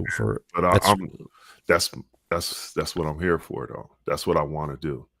That's my whole purpose. My purpose is to shake things up, just like your boy Trump is doing. He's just shaking it up. It could never be the same now. You know what I mean? You know how crazy I always tell people I'm publicly political on my socials, but not to the point where I'm blind, right? But the bottom line is I tell people, like, it's like the scripture, like, if my people who are called by my name, right, will humble yourself, turn from your wicked ways, like, repent. I mean, right? The Bible tells us all this, man. Yeah. This goes back to what you kind of said earlier. We try to change things and make it fit what we want. Yeah. Just like, I don't know your stance, but without getting too crazy about it, a lot of my battles during this election was they were trying to make church and state one again. I'm like, no, man. That's how all the wars happen. You can't make church and state one again, because if you do that, then you have to open up the door to every religion, or it's not fair. You're calling the shots. So if you want, push so hard for, praying in schools and all this, okay. Now, is it wrong when the Muslim or the other religions want to pray as well? Is that a problem? You dig what I'm saying? Church and state, yeah, it just can't be one. It should be separated, and that's biblical. Where sin abounds, more grace abounds. Correct? We should be the ones teaching people to be separate from the world. Why do you expect them to be right? They're not even. They have a form of godliness. Well, how are you going to be right? That's the reason why they left England in the first place. So, I get into. So this is where my headspace is at. So, I don't get into, church. That's, to me, church and state should never be one. That whole discussion of church and state, it's a very politically charged discussion versus one that should be of kingdom discussion. exactly, man. Right. I mean, because we can go on and on. I mean, when it comes to, the homosexual side of stuff and all that, I was introduced to all that stuff, seeing all this stuff going on in the church. That's You some yelling heavy. about all this stuff, other stuff. What That's about all heavy. this stuff going on in the church? Here's Something like when I was doing my little study, I pulled up 100. I think it was 160. It's more now, but when I first wrote this book in 2014, I did a study on a chapter I was trying to get information on. I pulled up 140, something like 140 to 160. It was like a database of gay churches. It's a lot. But you guys are yelling about other stuff that in school, them playing in sports. This has been going on, man. It's just growing. You dig what I'm saying? But we should be addressing, as you say, kingdom. We should be raising a nation that will obey. I think COVID exposed the modern church, because when we started pastoring was in 2019, and then COVID happened. But 2019, you said? Yeah, Okay. And churches had an opportunity to really reform how they did church during COVID. Oh, they did, man. Right. That's when YouTube, all that stuff went crazy with it. Yeah. Our church grew number-wise because of social media, because they couldn't be there in person. Correct. Our giving increased more than what it was in person, because people, and I make light of it, but people can go to church in the underwear. They can be watches on the little computer screen. They can give their credit card. You're in their home. Yeah. Now you're setting a presence within their home. Yeah. Instead of, they're not getting in the car, going to eat, doing all this. They're in their home. Now they're meditating on what you laid on them throughout the day. So yes, I agree with you. That was a powerful time for churches to make moves. But I would like to ask you this question. Has it, now that we're almost back to normal, has things kind of changed, or do people still go to church like that, like they used to? Or I don't think so. I think some. I can't say for all, but I will tell you this. Pastor Mike Kai, he's a pastor in Hawaii. He said something so powerful during that time. He got on Instagram and said, "Hey, I know you can't come to the building because Hawaii law prohibits you from attending." And he says, and I'm paraphrasing this as well, but he said, "It's your job. It's your duty. You take your kids and your wife, you get in a circle, you guys pray, you read the Bible, you worship, you have church in your home. That's your duty as the husband, as the father. You can do this." And he said, "You can do this." And that's what I was saying. Like that would have been a great reset for what we consider church. That's how I felt. And I might be wrong, but I feel like, no, I think you're right on, brother. Because we put it all on the pastor. I saw it. Right? I experienced it and saw it. You know what I mean? Because it was so many people who I didn't know were on platforms, pastors I follow, that I was like, oh wow, he's it's like everybody started bringing their message to the worldwide net. Yeah. And next thing you know, you're listening to like 6 or 7 pastors throughout the day. You know what I mean? So you're meditating on the things of God throughout the day. Now that was a major victory, I will say, in that area. The one thing and not to cut you off, but that's exactly what I said. Where sin abounds, more grace abounds. Amen to that. Well, one thing that God put in my heart during that time, and Hawaii and California were the 2 strictest states, and I think Oregon as well, in terms of restrictions on public assemblies and all that. Okay. There was a time when they were threatening to revoke the nonprofit statuses of churches if they Correct. broke the law. Yes, I remember that.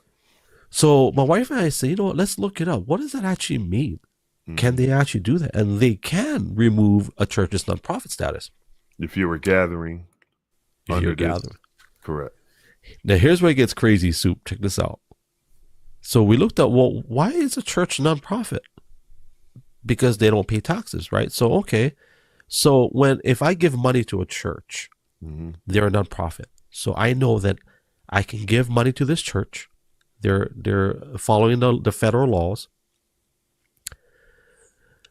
Come tax time, I want my receipt that I gave you money, so I can get a tax credit. Correct. That didn't sit right with me. Something didn't feel good about. I don't know what it was, Soup. And then the other part was, wait a minute. I swear there's a scripture in the Bible where Jesus says, "What belongs to Caesar, give to Caesar." What is Caesar? Correct. And this is just us. So I'm going to ruffle some feathers, and that's kind of what I do. But I'm going to ruffle some feathers for people that are leaders in the church, or maybe you're a pastor. But if Jesus told us what is Caesar, give unto Caesar, and we're not giving to Caesar what is Caesar's as a church, who made us sign that form? And I looked at it was like in the 60s or 70s when they started offering the 501c3 exemptions to churches.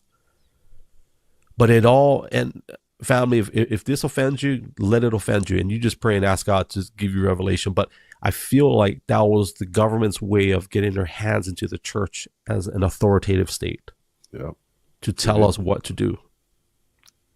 That's just that's part of it. It's a bunch of of arms in there. That's one of them.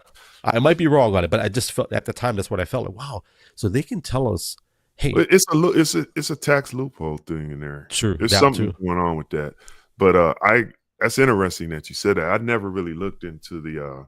I do understand the nonprofit side of it. Yeah, and I understand the abuse that comes from that nonprofit, but I never looked at it from the way you presented it right now, from the individual who's getting the receipt. You know what I mean? That's pretty interesting. We never looked at it that way because we never had a reason to. But part of me felt like if our church people are going to give, we want them to give freely. Yeah. We don't want them to give thinking that they're going to get a tax exemption. And I'm not saying that people don't give freely, but I'm sure there are some people that take advantage of, hey, I can get my, taxes. Oh yeah, definitely, man. That's charity thing, all that. Yeah, definitely. Yeah. I mean, I'm not gonna front. I'm guilty of that. Me too. Yeah. So, I mean, it's there. Well, it's like what Trump said all those years ago. They said that you didn't pay your taxes. And he says, well, yeah, because you wrote the tax code. So, I mean, I don't understand. I mean, that's a whole nother monster in itself, the whole tax thing. And it's just, it's crazy, man. The way, but what you touched on when Jesus was saying that to the individuals, they were actually attacking him. And basically that's one of the main scriptures I lean on when I talk about church and state being separate. That basically that's what he was saying. What's Caesar's is Caesar's. What's God is God's. Why you want to pull it together? That's good. You know what I'm saying? What do you think is going to happen when you pull it together? So I don't understand when everybody was yelling over this individual because he was holding a Bible, talking about what he's going to do. I'm like, that's a sheep, and that's a wolf in sheep's clothing, bro. That this man, the Bible says you will know them by their fruit. Yep. I don't see any fruit, real fruit, coming from government. I don't see it. I see comfortable. Let's hush these people up. Let's give them tax breaks. Let's do this. Let's do that. That's what I see. It's up to us as individuals to be the salt of the earth, hold up that light, and raise a nation that will obey. That's the way I look at it.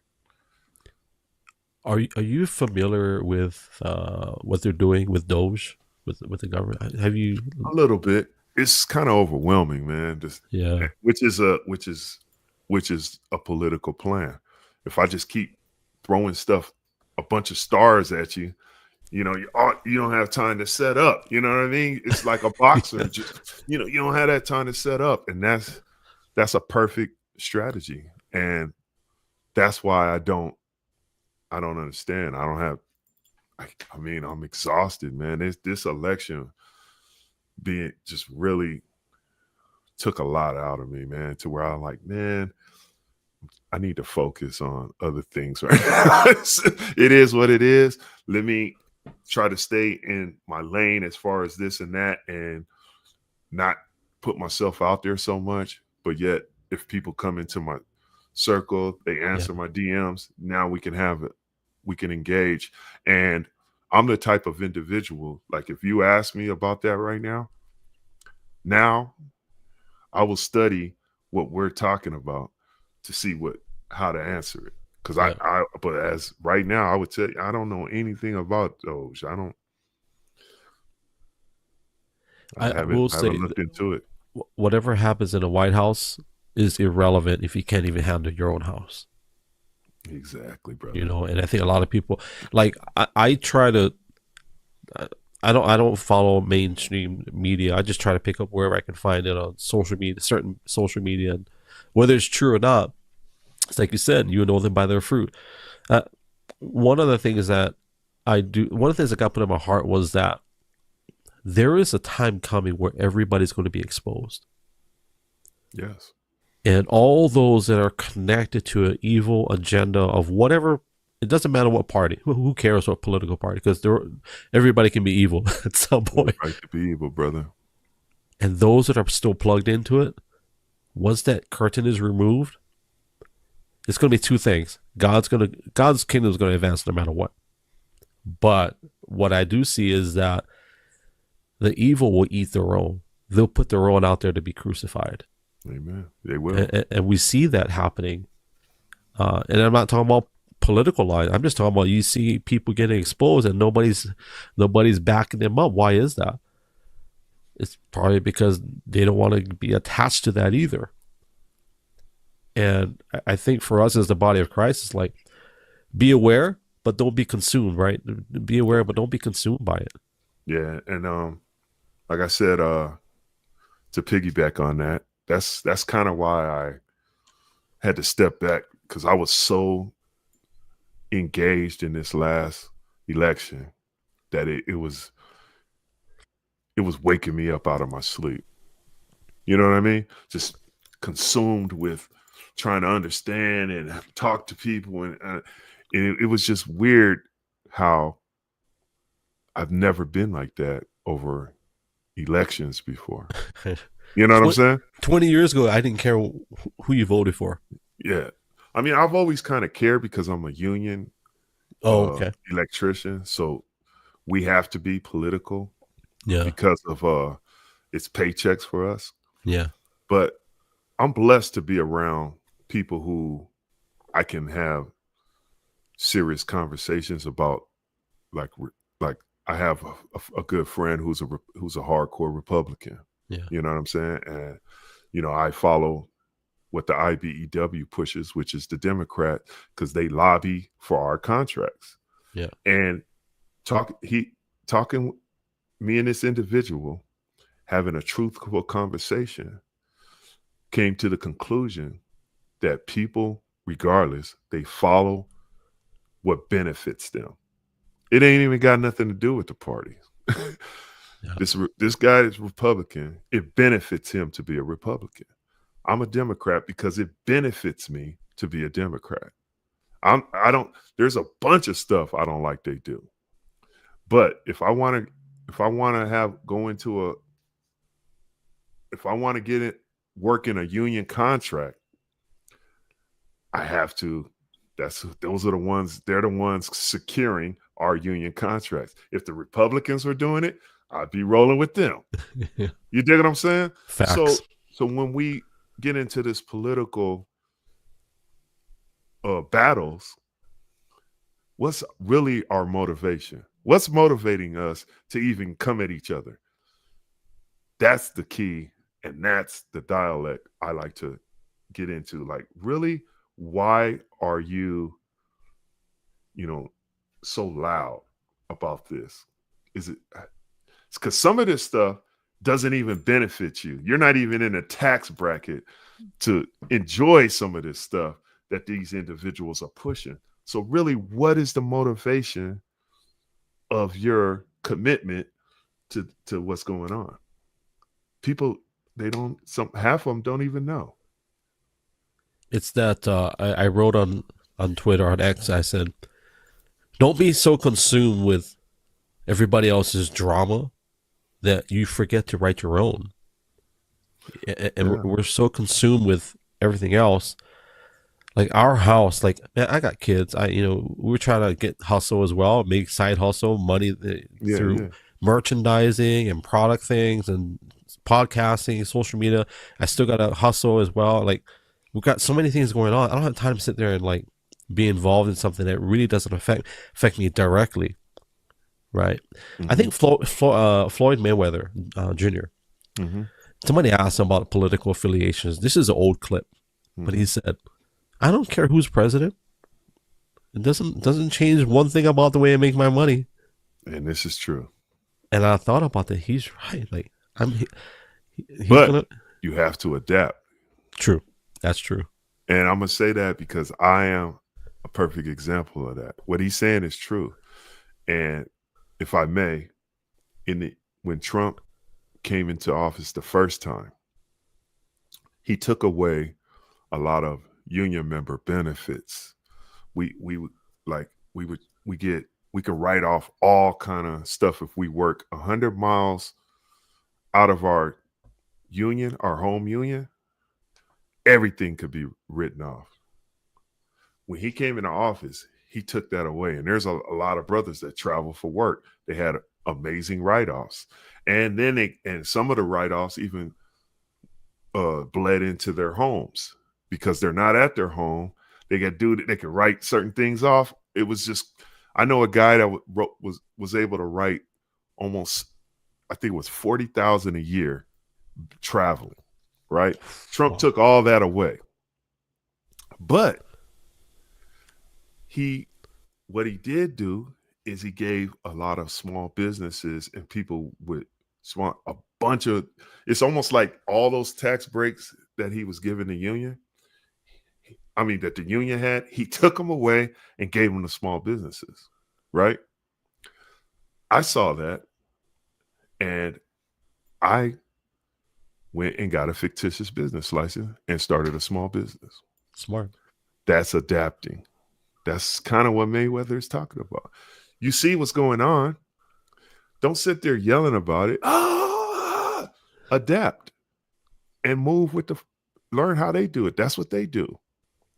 And once you put yourself in that mind state, you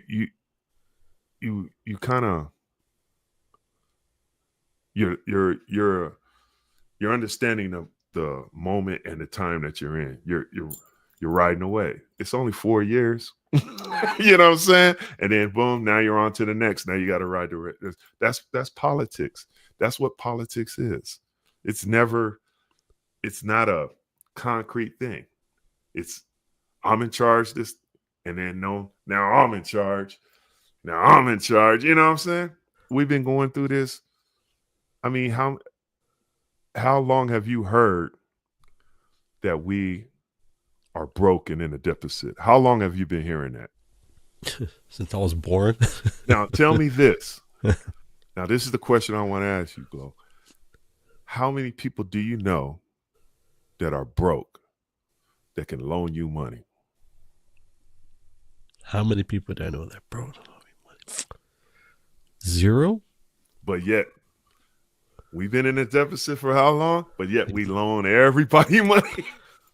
How are we doing this? What's really going on? What are we talking about here? That's one of the now that you frame it that way, because that was one of the things that bothered me, right? It was like, I get it like we want to help other people, but like, brother, our But like if we're broke, how can we help? exactly. I'm telling you, man, we need to think about things, understand things, and move with the flow. It's all it is power pools. I'm gonna tell if I have a business and I don't want you constantly telling me you need this and need that. What I'm gonna do? Oh, gLO, we're way over budget. I'm gonna just tell you we're always over budget, but I'm gonna help you get this. But we're way over budget. So now you don't come to me with a bunch of craziness. You come to me with what you really need, and I act like it's such a struggle to get you what you need. But I'm kicking back like, yeah, I got to keep telling them that because that dude he'll be trying to get 5 guitars behind him. You know what I mean? That's that play, brother. But we got to think about it. We got to look at it. We got to slow down. And that's why they don't want you to slow down. They're throwing all them stars. They don't want you to slow down because once you slow down, you begin to think. And once you think, you begin to understand. And once you understand, you begin to change and grow. So how many LLCs are you going to open up this year? I don't think he's even put out I don't really know what's going on yet. But I am looking. There's a lot of shaking going on, man. This ain't political, but my wife had to open up. She opened up 3 LLCs last year. Mm-hmm. They're not fictitious; they're real. Right. But I give my wife credit, man. She's got a business degree. She knows all that smart stuff, and so basically we set it all up so we can recoup. I don't know the tax codes or whatever, but if she didn't do that, we'd be in a much different situation for sure. She understands it. She's adapting. She understands it. So she understands exactly what I'm talking about then. Yeah. She's stressed out. She's stressed out, but I gotta praise my wife because she's smart. Like she didn't want it. The whole game the game is stressful, man. You know Ben Carson, right? The doctor. Yes, sir. He said something so profound, and nobody listened to him. I think I'm the only guy that listened to him. I'm joking, but he said, "Why don't we just have a tax code that mimics the Bible? 10%. Everybody. Nobody wanted to hear that, brother. Nobody wanted to hear that. I mean, man, it's so when you really, I'm a travel person. I travel to different countries and look at all, and it's just when you see how wasteful and how weird things are set up, it's just it's spiritually gross and troubling, man. I mean, there shouldn't be anyone. And what I mean, okay, let me break it down like this. If you have like a restaurant and it's the end of the night, you got all this food. They basically will fine you for giving it to people. Right. They'll put if you don't have a lock on the trash can that you're putting this stuff in, they can fine you. What kind of sense does that make, brother? I never understood that. Like, there's reasons for it that I understand because people suing you, people getting sick, people did. But then you could just say, okay, at your own risk. Okay, but you said a word earlier. I want to go back to that. You said spiritually, right? There's a spiritual aspect. Mm-hmm. Obviously, we know what the Bible talks about. We don't wage against flesh and blood. There's a spiritual attachment to stuff like that. Yes, sir. Right? It has to be. It has to be. I mean, because this is nothing new. They've been doing this since the biblical days. Yeah, it's all through the Bible. This stuff was going on. You know what I mean? It's just the nature of us disrespectful humans, man. We're just disrespectful, man. And I mean, I trip out every day. I trip out when I'm going to work, and I'm amazed looking up at the moon every single day. Like, man, that's a planet. You know what I mean? Yeah. And people are not. It almost makes me feel kind of strange. Like, man, why you really overthink stuff, Chris? But I'm amazed because I'm like, that's God's creation right there. But every single day, people do all crazy stuff under that moon, like God don't even exist. But he's showing I'm here. You know what I'm saying? And I acknowledge it. I think that's part of meditation. That moon helps me stay in line, like, yo, that's God. You know what I'm saying? That there's something out there. Be cool, man. Don't cross that line. That's that meditation. I think he was talking day and night. Meditate on me. It keeps you mentally in a certain mental state to where you can't act up. And if you do act up, you fix it real quick. And you're repentful real quick because you know. But how many times have you just don't even pay attention to that moon sitting up there?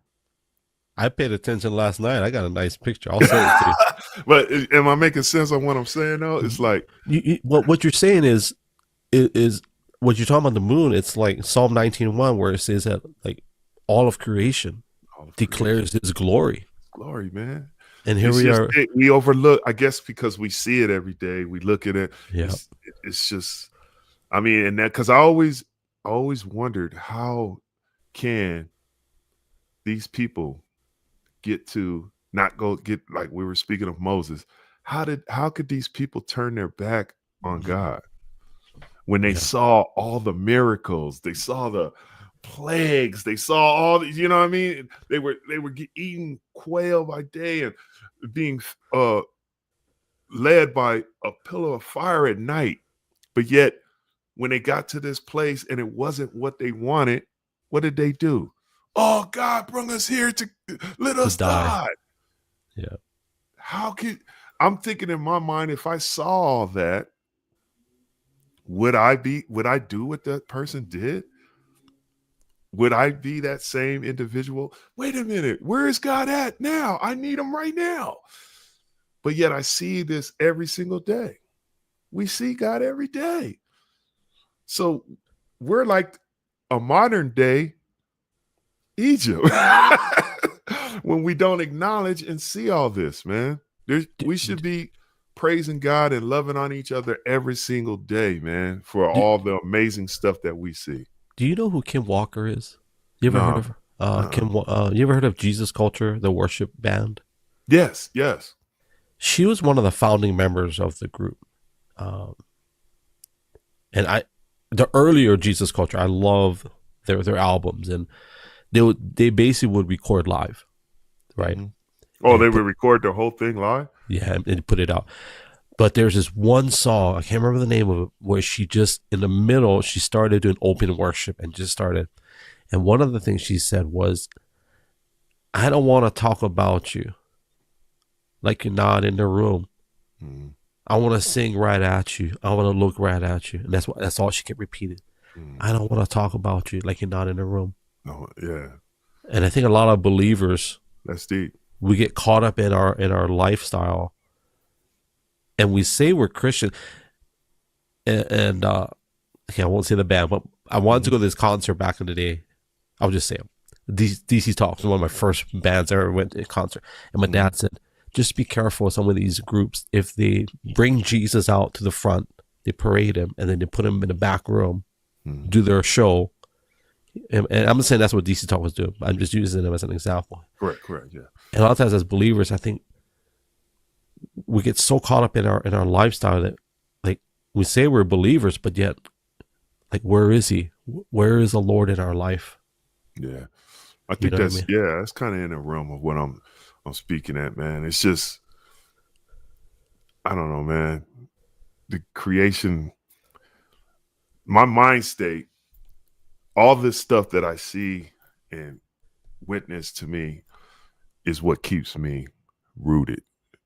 Basically, that's what I'm saying in a nutshell. Sun, the moon, the ocean, conversations, the words, all this is it's what keeps me rooted, man. Because we're wild individuals. We're just wild people, man. we're wild, bro. And and the they want Bible to go back talks to about it. Egypt. Yeah, they wanted to go back To go back after like, seeing all that. But put us today in that mind. I mean, we're still seeing that it's a different form, but we're seeing miracles. You dig what I'm saying? amen to that. But we're still, if not more, disobedient than ever. Look how wise we are. Everything we've created will destroy us. It's just going to take our jobs first. It'll destroy us. I mean, as wise as we are, every year we get closer to destroying each other.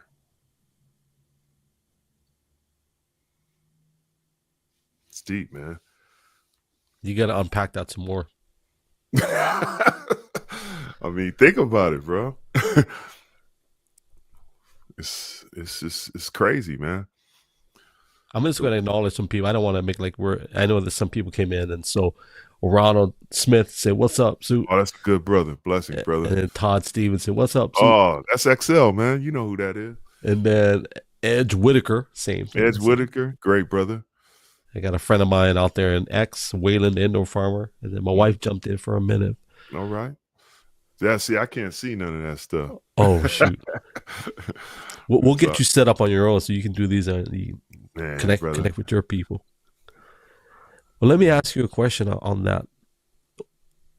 With all that we talked about, like the way our nation is right now. Yes, sir. Do you think we're in a better time now than we have been in the past, let's say 50, 60 years? That's a good question. I would say, man, it's hard to answer that because the distractions are greater now than they were before because of the distractions are greater. So I would say that we're probably worse off because the new thing now is, as we were discussing briefly, AI. AI is very dangerous because first, they have removed fact checking, and people already are consumed with social media. So now if I remove fact checking and I implement AI, I could take you, clone your voice from this thing right here, and have it sound just like you. Once you clone it and you run it through the AI program, it will sound exactly like gLO. I could take a clip of this right here and make you say whatever I want you to say. That's dangerous. You know what I mean? Yep. And that's what's going on right now. So that's a great, we haven't even seen the distraction begin yet because it's still in the embryo stages. There's stuff out there and the lawyers are already getting geared up on how to combat some of this. One of the first ones was Tom Brady. He sued that whole company for putting him out there falsely and all that. And the only reason I'm even leaning heavy on that is because while doing this audiobook, I dabbled with AI because I couldn't get people to commit to putting their voice down. So I started reaching out. A friend made a suggestion and I didn't know anything about it. And he said, man, instead of begging these cats that keep flaking on you while you got this studio time, just AI it. And I went, man, I don't know nothing about it. He sent me a link. I studied it. And and once you understand it, you could tweak the voices to have that emotion that you were talking about. You just got to work with it. And it's text to speech. I put what I wanted to say it'll say it, and then I tweak it to how I want the emotions to have it. And I've already tested. People have literally said, hey, who is that girl that filled in over there? It's AI, bro. So now this is just a form of the distraction that's coming and that's already here. Social media is a distraction. They even have it on your phone now that'll tell you how long you've been on social media. Yeah, my phone tells me every day. That takes, so this is why I would say it's worse now than it was, because now, at least before, I mean, you didn't have all this information like you do now. Yeah. But it's like this information that we have is overwhelming now. Well, you get it when you don't even want it. You don't even want. Just like right now, you were like, let me see what striper means. Boom. It's there. That's our life now. And if you are already unbalanced and not really understanding, and you just want to support your unbalanced mind state, it's all there for you, brother. And you can push it all day long. Before, you had to work at it. It wasn't so much of a distraction. Now the distraction is great. So that's my take on it.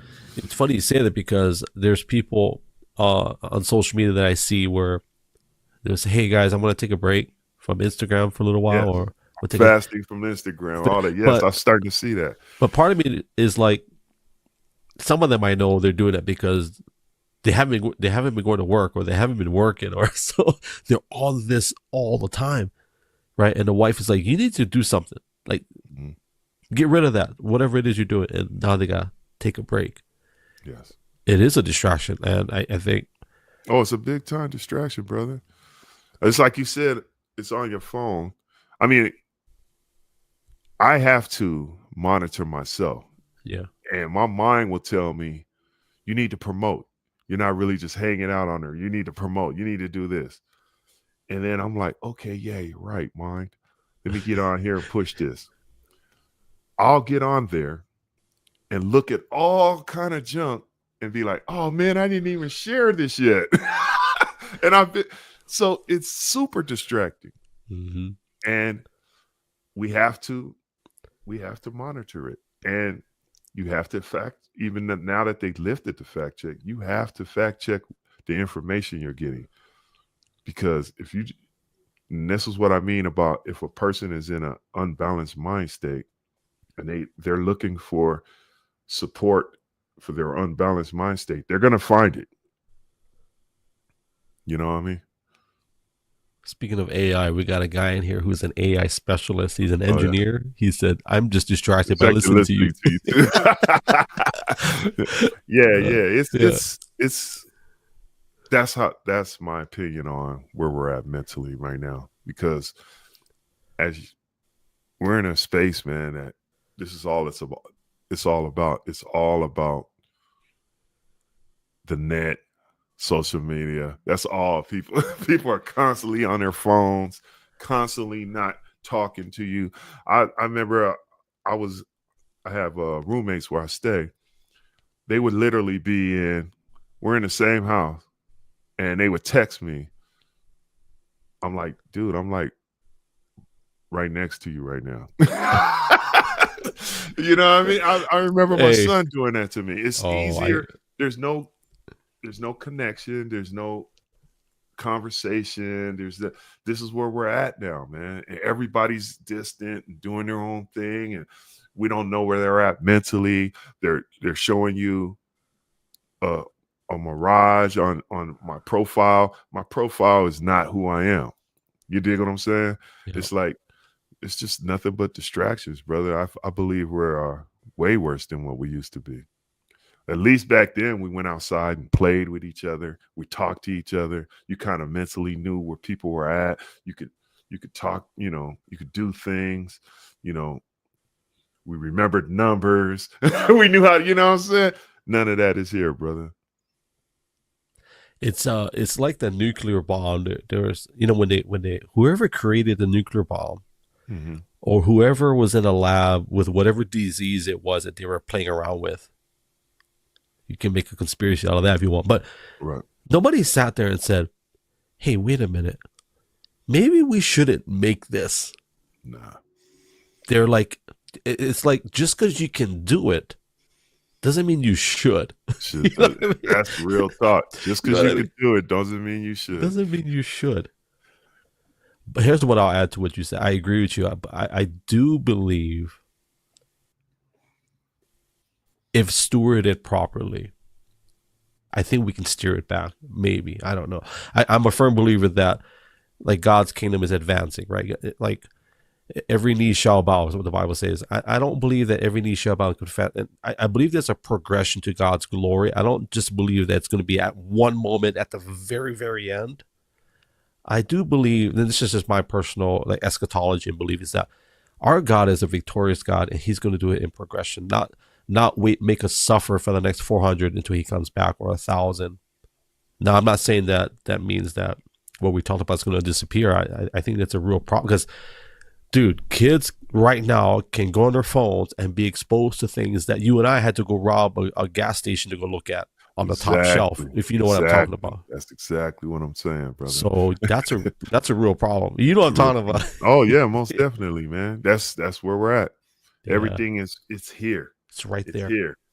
Yeah. And but I keep going back to this, brother.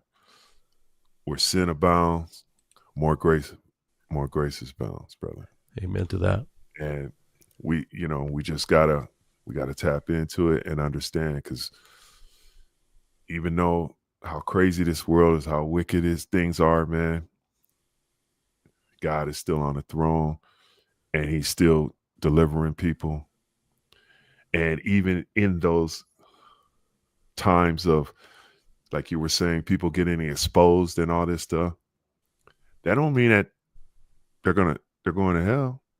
True. That you getting exposed very well may be your chance to get it together. Yeah. You know what I mean?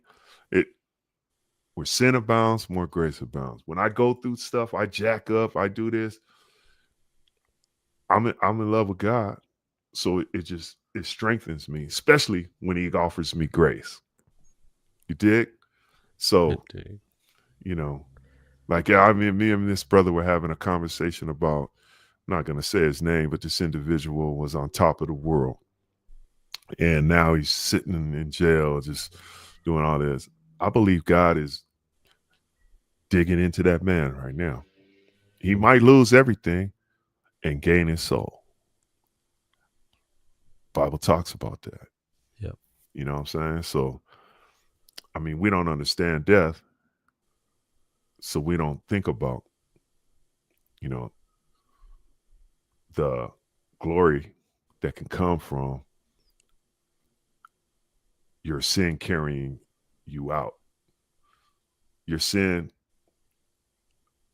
might, how can I say, your sin might kill your blessings, but not kill your soul. Yep. And we see that in the Bible. I mean, look at David was a man after God's heart. When he went and took the wife, it plunged all his family line into chaos. Fools were dying. Yeah. But yet, that was a man after God's heart. And look at that lineage that came out of him eventually. That's what I'm saying, bro. But if you really study that story and really put yourself, I mean, his sons, what was his wife's name that he killed the dude? Bathsheba, was that? Bathsheba, yeah. Their son died. Yeah. The son they had died, the firstborn. And then his other sons all came against him. They're dirty people. Dirty, man. But this is what sin opened the door to. You dig what I'm saying? Yeah. He did that and plunged his whole thing into chaos. But yet he was a man after God's heart. Where that sin abounds, more grace abounds, man. I think that's the power of the cross. Where one of my favorite songs is by Maverick City. I'm not sure if you've ever heard of those guys. I have. That's who I thought you were talking about before, but Man, I put it together. But Maverick City, yeah, he got this one song. At the end of the song, it says, "With just one look." With just one look. That's all it took, was just one look. Just one look. And everything was changed. It was talking about when Jesus was on a cross, right? When he just turned over and looked at the guy on the cross. That dude was on his last breath. Last breath, bro. And it just took one look, and Jesus said, "What? From this day forward, right? You will be with me in paradise." Oh, it's so heavy when you really understand some of these dudes in the Bible. I mean, let's just take Paul, who wrote like 1/3 of the New Testament, right? Half of those writings, he was in prison. Yeah. Prison. Like not a regular prison. From if you start digging into some of those prisons he was in, dark, guards everywhere. It's crazy, man. He was in prison, and he was also chained up too. Chained up. So Yeah. he chained up in jail. Like, what? Think about that, man. Could you be going through that and praising God the way he praised God? Yeah. And how about sleep? Like, how would you sleep? That's heavy, man. And he saw what we didn't see, and he didn't forget. This dude used to persecute Christians. You know what I mean? He was killing them. Yeah. So what he saw, that pain and suffering that he went through, it didn't do it, because where that sin was at, more grace abound, and it carried him through. He was able to do that. But me mentally thinking about all that, I don't, man. I cry when I can't pay a bill. Lord, you forsaken me. Lord, you said you was gonna bless me. So I'm like, we don't mentally we don't think like that, man. We just reading. I mean, this dude was a powerful dude, man. He was heavy. I don't know how he was writing letters to churches in prison. And some of those people was some pretty nasty people too. Nasty people, brother. If you dig into it, right? Yeah. Some of them Corinthians, man. Oh man, even when he was writing to Timothy, he's hearing about all this stuff he can't even do now. I'm like, man, I'm in prison, homie. Thank you for coming to visit me, though. But here, take this. That's heavy, man. For the people that don't know you, out of the many stories you've got in your life, I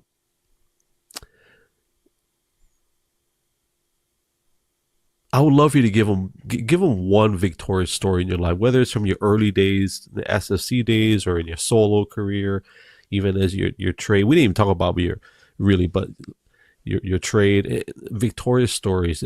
Give us one story that you can share with us that really puts it all on him. You got anything you want to share story-wise? You say victorious? Victorious, yeah. Exactly. This is what we're doing right now. Yeah. You, individuals, that material, I put out that stuff almost 30 years ago. And we're talking, and it's got me here talking to people today like it just happened, because those seeds were planted, and the seeds got watered and they grew. I spoke something that was on my heart. God breathed on it, moved it. It touched you. You touched how many people? Those people you touched how many people? Yeah. This is the victory, brother. That song, Too Much Chemistry. I love that so much. My first job in South Carolina was at Hardee's, this restaurant called Hardee's. Yeah. And like Hardee's. Hardee's. Had the what was that that cupcake that was square. It was a triangle. It had the little Yeah. You know what I'm talking about? Yep. Yeah, anyway, that was my gift at Hardee's. I love that. But go ahead. So there was this cook. I was a cashier. He was a cook. Mm. And I can't remember his name. I can't remember. Man, I wish I could remember because I would put him on blast. I say, hey, man, I hope you're doing okay. He wasn't a believer, but he seemed to like me for some huge black dude, brother. He's like Ving Rhames. You know Ving Rhames? Yes, sir. Huge black dude. And me, I was a skinny, super skinny back then. And we used to cut up at work. And one day I shot him with mustard in the eye. I thought he was going to kill me. I thought he was going to kill me. Right. And we ended up just laughing about it. And somehow he found out that I played drums. He goes, hey, man, I'm writing something. You're going to play drums for me. I'm like, he didn't ask. He said, you're going to play drums. I was like, okay. And all I can remember was Too Much Chemistry. So I played that track now. And we went to this talent show. I didn't even know where. It's in South Carolina somewhere. Uh-huh. And I remember he just lit that place up. Like whatever he wrote, because I don't even remember. And that was the drum track he did? That was the drum track he did. That's hilarious. No, we didn't have a bass player.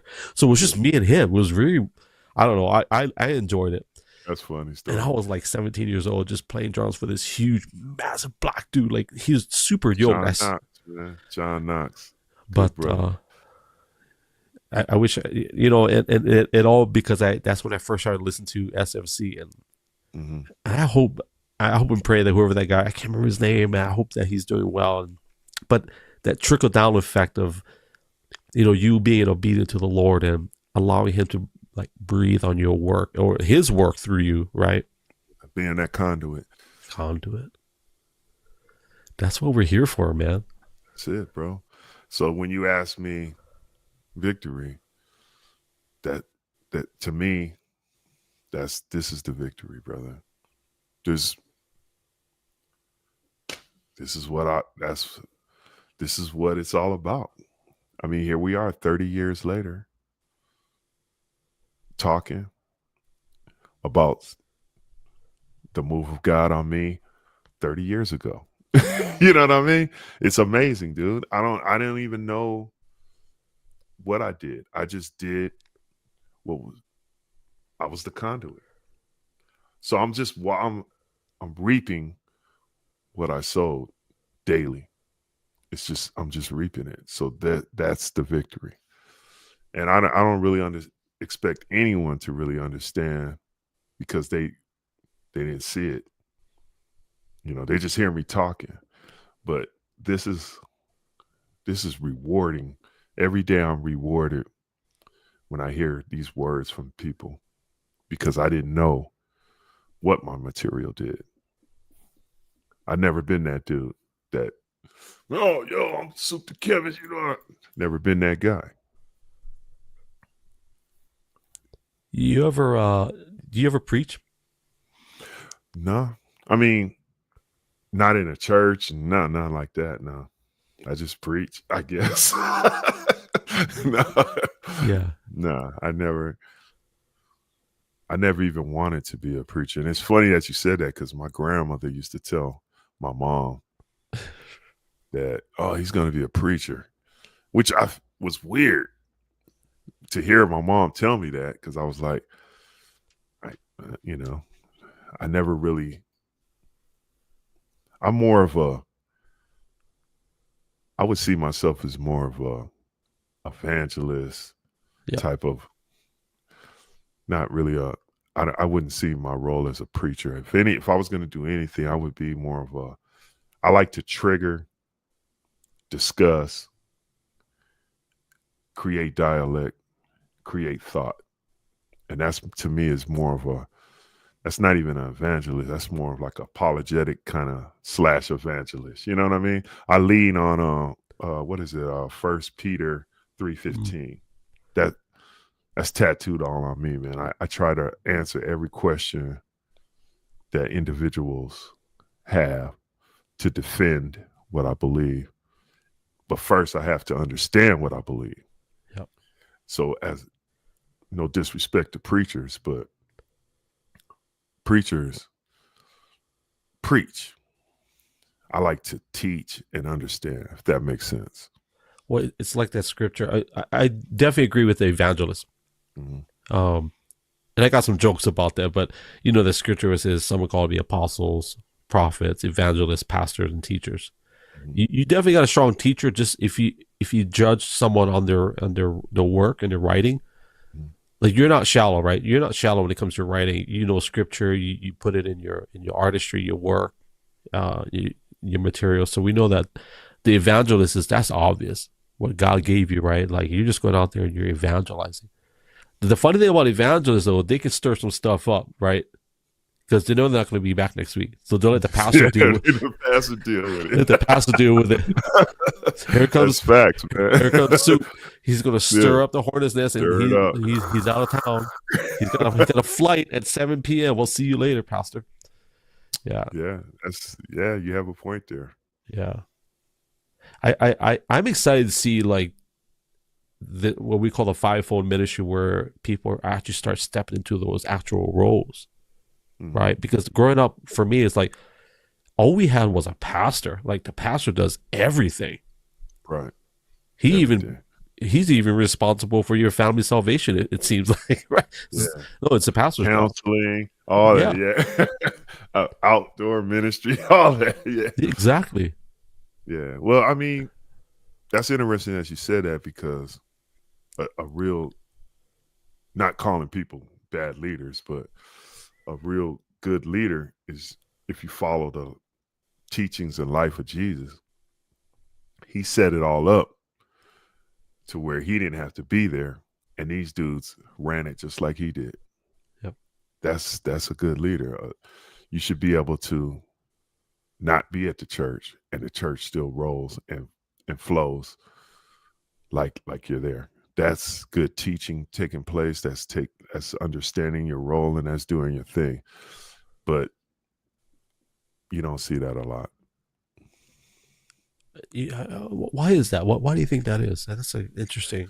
I think personally, egos had a lot to do with it. People being called that aren't really called. Yeah. You know, there's a lot of that going on, you know. And then also you have it's a business. A lot of churches have board members who put preachers in charge. And then that preacher has to do what they're talking about, or he loses his job. Stir it up. So I mean, there's all kind of reasons why that, you know, it's a lot of money in churches, man. Can you imagine? Can you imagine if our family unit, as we know it, we had a board member system, and Dad had to be checked and balanced by your board members who are your kids? Right. What? Wait, what? No. That ruffles feathers too. Like, I don't have a board member in my family. My kids are not board members. No, they're my children. And I know that's a kind of a gray area. That's a dangerous approach to it. But that's what it is, man. If the board votes out the one that got appointed as the head of the ministry, wait, what? Because he's stirring the pot, and they don't want the pot to be stirred. The members aren't. Man, you killing the members, man. What are you doing? I'm gonna throw his name out there. I think it was who was it? God rest his soul, or God bless. I know he's partying right now up in heaven. But a friend of ours, Apostle Darren Bagley, they called him. And one of the things that I asked him was, how are you able to travel so much? And your home church, and he said what you said, like you have to be. The real questions are finances, because there is a responsibility of the church. You have to be responsible with finances. So how can your senior pastor go around traveling and preaching and blessing other churches and ministries? Well, that means you have to have a healthy leadership system in place. And they're not worried about so whatever he did on the road, God blessed him and provided as he's, wherever he went, and not taken away from the leadership that was, so they had a good leadership system in place where he was able to do that. Mm-hmm. But it's like, I was thinking, sometimes we read scriptures, right? And we look at it, and sometimes we get it. Mm-hmm. And sometimes we kind of brush over it, and then maybe a year later, the Holy Spirit is like, "Hey, I want you to go back to that scripture and look at it again." It's like, holy smokes! Wait a minute, is this how we're supposed to operate? And I think a lot of churches may have, not churches, but maybe leaders may have missed the mark in some of those leadership aspects of what you said. Like, we should be able to have a healthy church where we can leave and still it operates without you. Right. Yeah, amen. I want to piggyback on something you just said. Do it. When you said you read scripture and then you're like, you come back a year later and like, what? That's why I did the 4th album and called it Illumination. That's exactly what it was. That whole thing was about reading, not understanding it. And then, we're that was always there. I didn't see that. I read that scripture 1,000 times. Illuminated. And I just wanted to go back to that real quick. But to piggyback on what you're saying, brother, I make a lot of references to the union. And this is one of the references I lean on when it comes to leadership. It's like we'll have a GF, general foreman, a foreman, and then you got the workers, a journeyman, and then you have an apprentice. Now, a good foreman will lay you out and then disappear. You have the plan.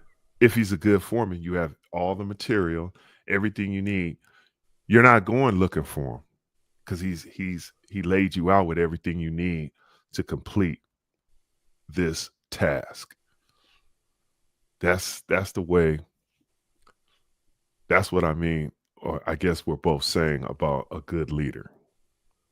Your church, if I'm leading a flock, this is the way it should be.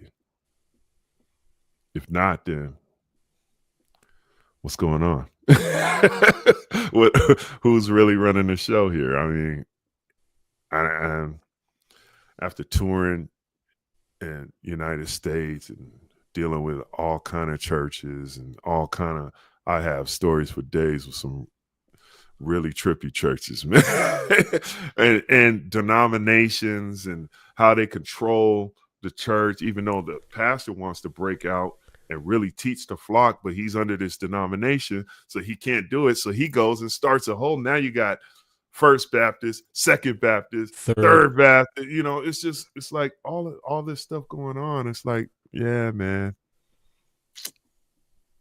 gotta, there's it's a lot to it, brother. It's a lot to it. But so if you used to start a church, what would the name be? gLO sessions. No, I don't. I don't know, bro. That's a good question, man. I would hope God would give me a name. You know what I mean? True. That's what I would hope. But I'm not like just hating on churches, but no, there is I do have a chapter in my book called The Bible Professional. And it talks about people who are professionals at teaching the Bible, but that's all they are, but professionals. They're just professionals. So there is, as we know, there's false teachers. There's all that out there. Yeah. And you got to pay attention, man. But the only way you can pay attention is by understanding yourself. If you don't study for self, how you going to know? If I'm talking crazy to you, how you know? If you don't study, if you don't know the word, how do you know? You just flashback me to Shailin. He wrote a song. He wrote a song, False Teachers. Oh yeah, yeah. I don't even know who Shailin is. He's a holy hip hop artist, Christian hip hop artist. Oh, okay. I'm like, all right, yeah, Shailene. Sorry, Shailene. He wrote a song, dude. He wrote a song called "False Teachers." Okay, I was like, wow, he went there, and okay, he dropped names too. really interesting. Yeah, yeah, Yeah, so you got to study though. yeah. You got to And check everything. I think there are some people that are just immature in that season of their life, and they say some things that are just wild and wacky. Like, I've been there. yeah, There's things I've said and even recorded that I'm like, I shouldn't have said that. I'm not in that. I don't agree with that. But at that time, you couldn't tell me. yeah, I mean, we're human, man. We're messy. We sometimes we think we know, and we don't really know. And I'm glad that that's the space I'm in. I don't have to be right. I yeah. want to get right. This is a side question. It's totally not relevant. What kind of, when you hear yourself, which do you prefer? Like live, what we hear right now in our headphones? Do you prefer hearing yourself on audio, on a recording, or on like a video? Like, do you have a certain preference? Preference. Yeah, Uh, that's funny. it's a real question, by the way. Yeah, it is. I'm scared to hear myself back. Like right now, I think I'm awesome. Yeah, But me then too. when I listen back, I'm like, What the man, I heck? sounded stupid as heck. What, I didn't even pronounce that. You hear all the mistakes. So yeah, live is always better, brother. Yeah, yeah, yeah. Because I struggle to go back and listen to my podcast. But you should, because then it makes you a better. Yeah, If you take notes, I'd like to listen back to take notes and like, okay, don't do that.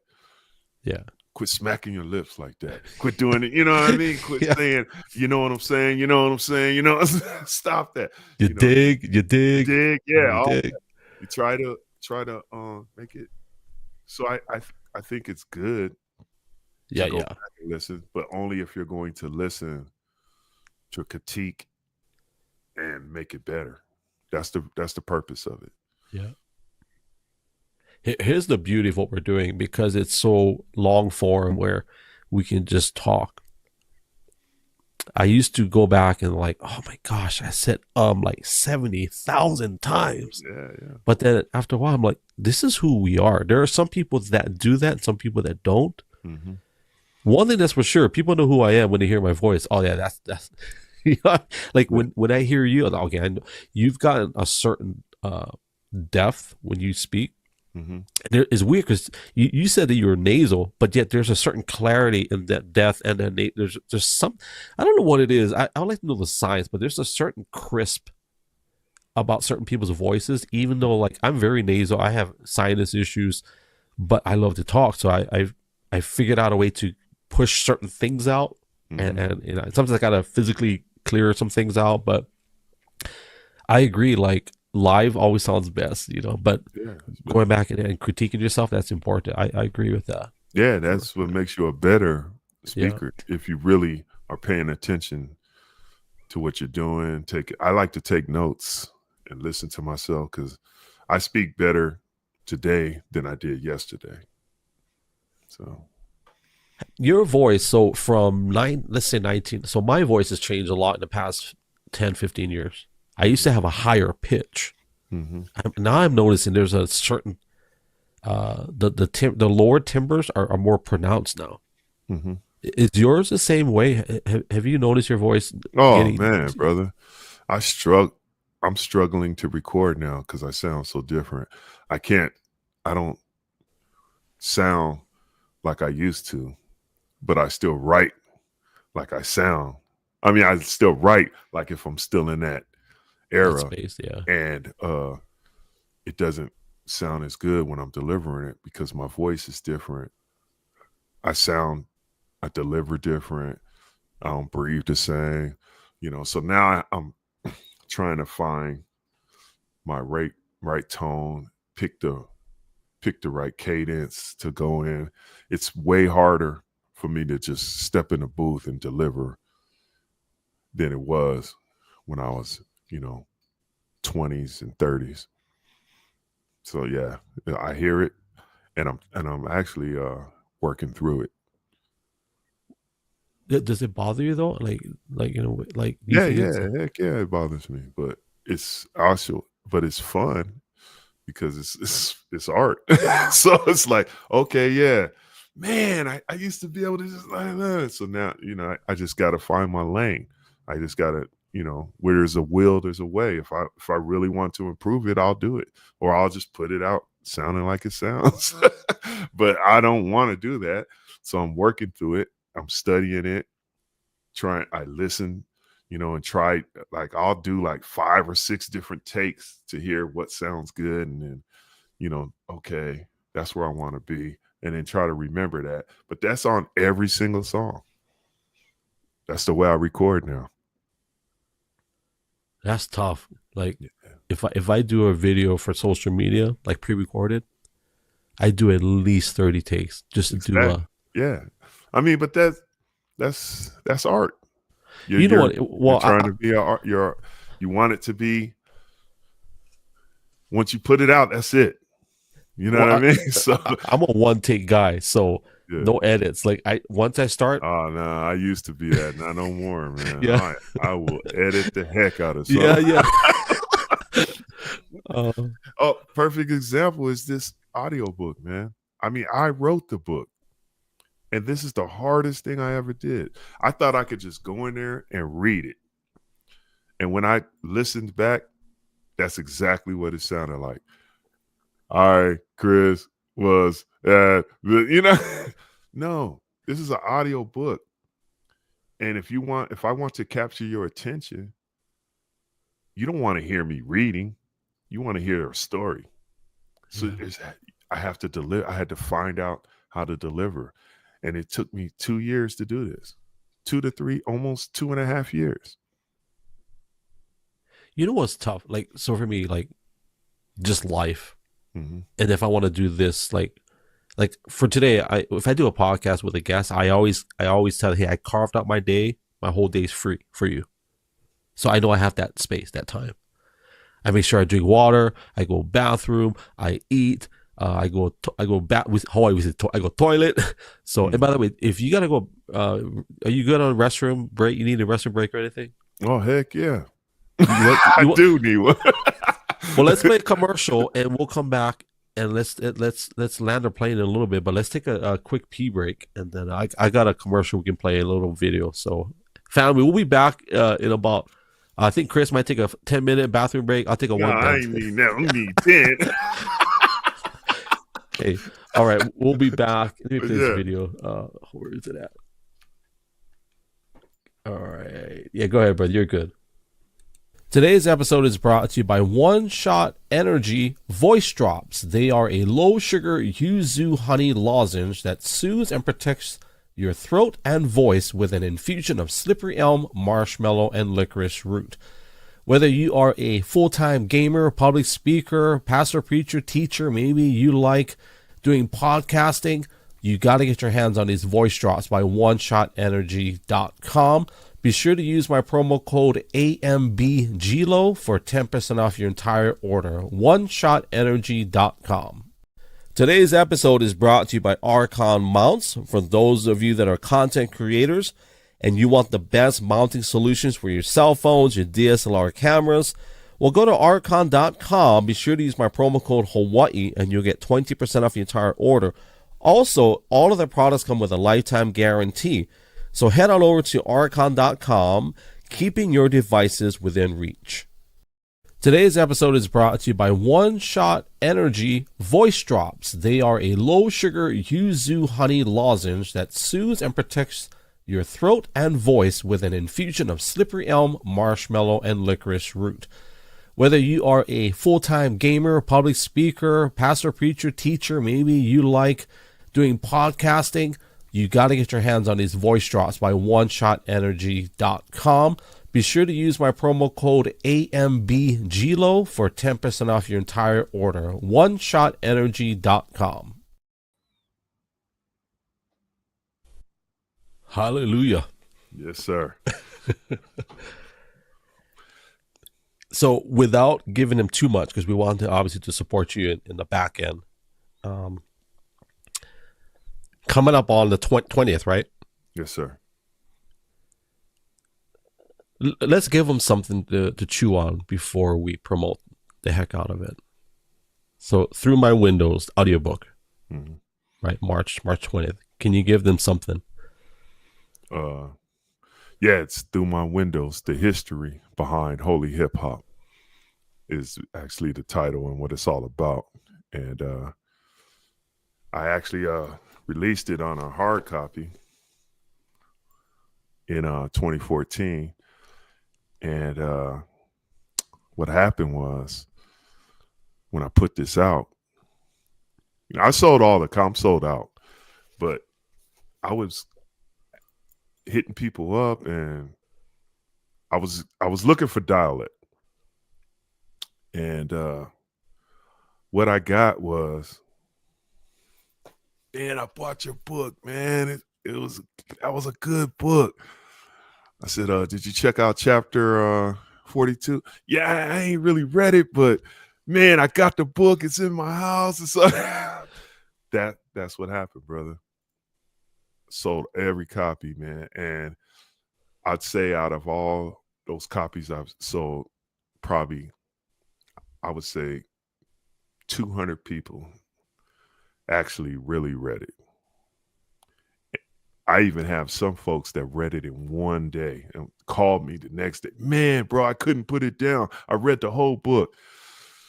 So I'm saying that to say, one day I was having this conversation that we're having about it with Fred Lynch from PID. And he told me, he said, Soup, man, you should do an audio. You should do it in audio. And I was like, yeah, okay, whatever. Kind of vibe, right? And then pandemic hit, and I was noticing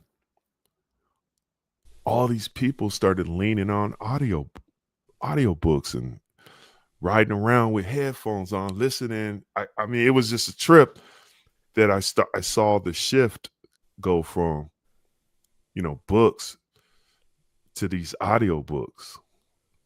So that's when I really started paying attention to it. And I said, I should give it a try, man. What can I lose? So that's what sparked me to do it. And then I toyed with who's going to read this, or am I going to read this? So I said, I can't give this book to someone else to read. To me, that would be a waste of time. If anybody's going to read it, I got to read it. So then I started reading it, listening to it, and exposing myself to audiobooks. And I was like, this is boring. What I'm doing is boring. So then I was like, there's got to be a way to make this appealing to people, or I'm going to be in the same space as this book. People just not really listening to it. They might listen to one little chapter and then that's it. So then I said, I want to do this to capture people's attention and keep them locked in. So now I was almost done with the book, brother. Like 8 months of reading. And I went, no, let's start over.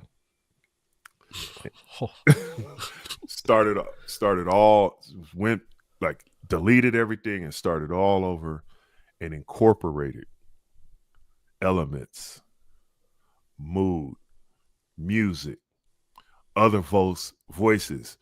And it's took on a whole another dimension and monster. Now it's like a it's almost like a book / play that you're listening to. You're not just hearing me read. It's a whole production behind it. And I'm really proud of what I did and the way it's come out, man. I'm happy to put my stamp on it. And I think it's gonna elevate the audiobook game, in my opinion, because I've tested it with folks that are all into audiobooks, and they're like, man, I've never heard an audiobook like this. This is not what I expected. That's what I was going for, and that's what I wanted to hear, because I am a consumer, and I'm like, how can I make this to where I'm listening to other people's audiobooks, and I don't even finish it because it's just monotone. One thing it's not, it doesn't hold my attention, even though I like this individual and I want to hear what they're saying, and it's just boring. I don't want people to say that about this audiobook, so I figured out a way to eliminate a lot of that with all these elements. So that's what you're going to get if you come on this side and check it out. Can we expect any fat beats in the audiobook? Man, I break down everything, and I got beats on there. Okay.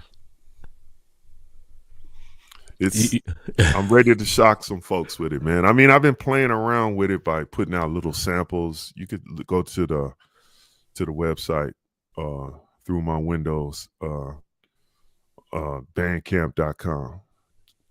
Did I say it right? Wait.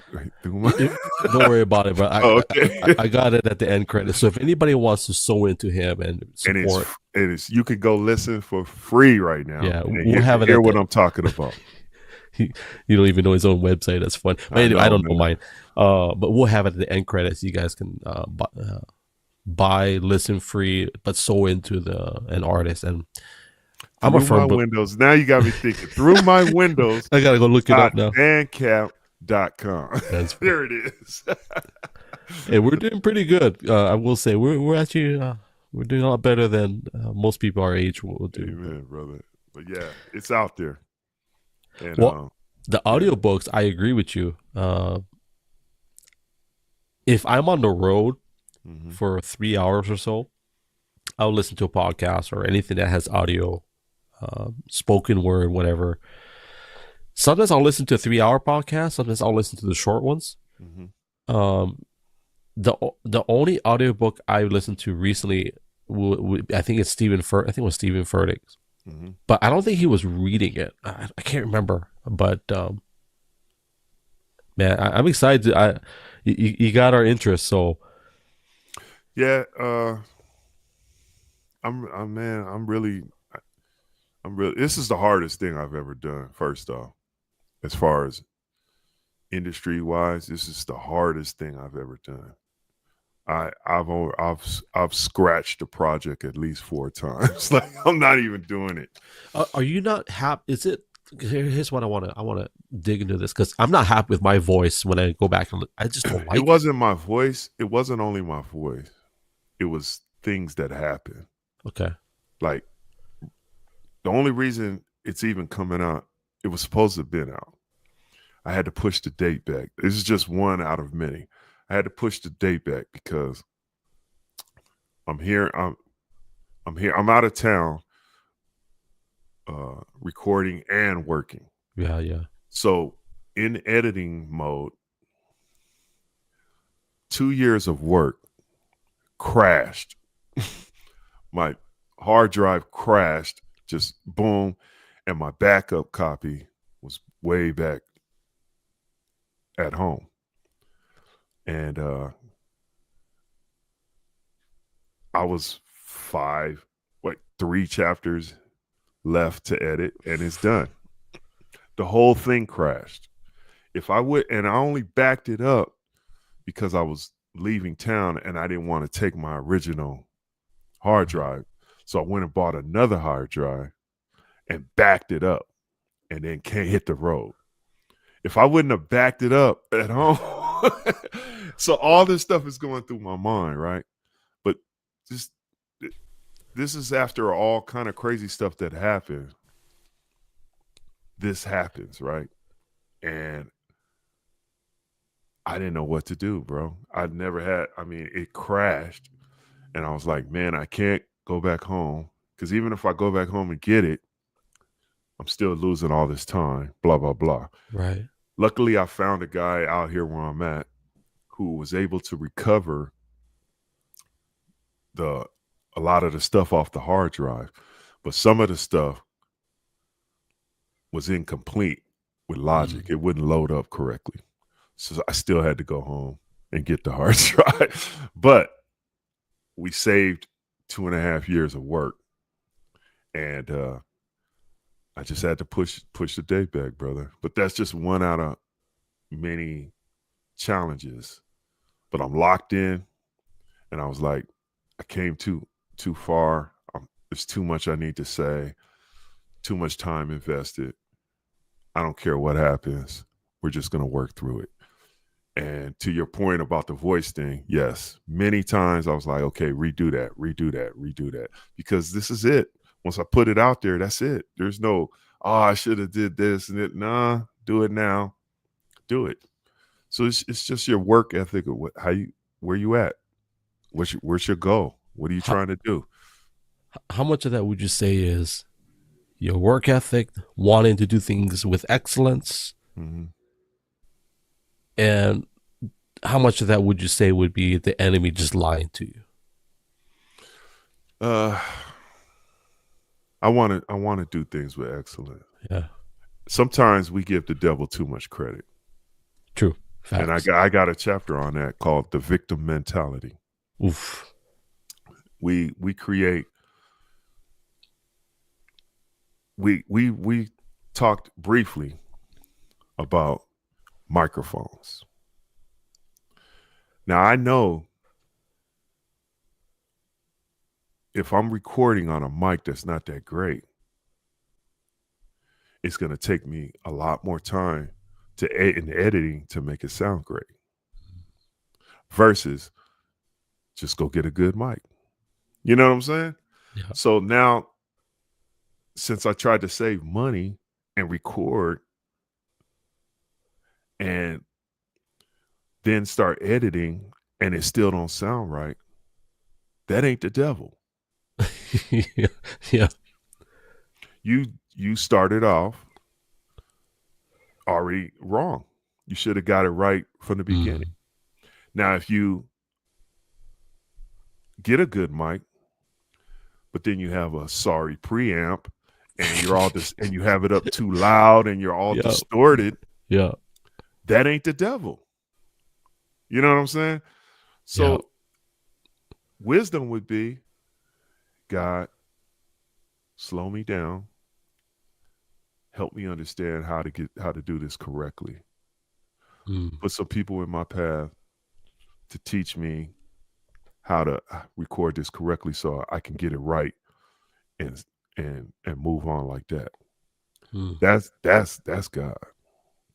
So we like to blame. I can't blame the devil for my hard drive crashing. I want to. Like, he's attacking me. You know, the devil's like, wait, what? I'm over here. What? I was explaining this the day it happened. The next day I had to go to work, and I'm sad as heck, bro. I bet. And the dudes could see it. And I remember my apprentice coming up to me and says, dude, what's wrong, man? I almost wanted to just go home. I remember I was so upset the day it happened. I went to the grocery store and I almost passed out in the grocery store. That's how messed up I was. So the next day I'm at work, my apprentice starts talking to me. And I told him everything that happened. And you know what this brother said to me? He says, you are familiar with the cloud, right? I said, yeah, I am. He says, well, why you ain't backed up on the cloud? I said, well, I don't want to pay all that money a month. And he said, yeah, but you paid this dude right now to get all your information off the he said, what you just paid him would have covered 2 years of you on the cloud. This is what he's telling me. Now, is he still around? Is this apprentice still around? Yeah. This just happened last month. So it wasn't some random angel that got. No. Okay. So I'm like, he was confirmation that this is my fault. I can't blame the devil for that. Yeah. You got to take care of business, brother. You know what I mean? I mean, of course it's easy to, the devil's attacking me. But man, I should have this thing backed up 6 or 7 times. You dig what I'm saying? Facts. So once you understand that, you don't get mad. You just get fresh. You do it better the next time. And it's better now than it was when it crashed. That's the way I look at it, brother. I'm not, where there's a will, there's a way. You just we gotta learn, man. We gotta. So it feels like a tax, but a lot of, when you really look at it, it's just, we expect God to do a miracle when he already is doing a miracle, but we want the miracle done our way. Yeah. Does that make sense? Yeah. And you just confirmed that I need to upgrade our microphones. So, honey, if you're watching, Soup just said we need to upgrade on our microphones. Well, you sound great though, brother. Well, you said it. Hey, you got to improve it. So, yeah, man. So it's just a process, brother.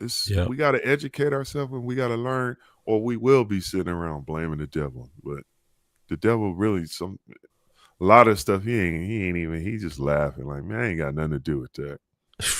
Yeah, that's all you, bro. Yeah. He's like, you're doing just fine by yourself. You're doing all that, man. But he's like, hey, I'll take the credit if you want to get. Go ahead. So man. God gives us wisdom, and we got to tap into it. And he used that kid to show me that, like, nah, bro. Don't even think it's the devil. You did this.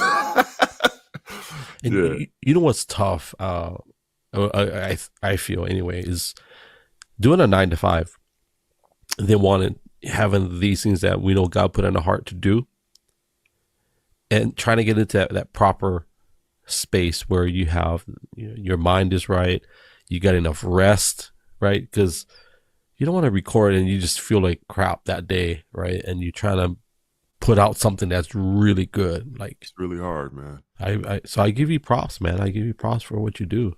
Yeah, it's hard. You just it was hard even when I wrote the book. I'm not a writer. I don't know how to write a book. And I remember when I started on it, I was using Microsoft Word, and for 2 days, I had half of a paragraph just sitting there. Oh, wait. I'm like, oh my God, dude. I can't, I don't know how to write a book. 2 days. I'm not exaggerating, brother. 2 days, I had probably 80 words. And I was like, man, I need to go take a class or something. And I remember there was this art walk going on.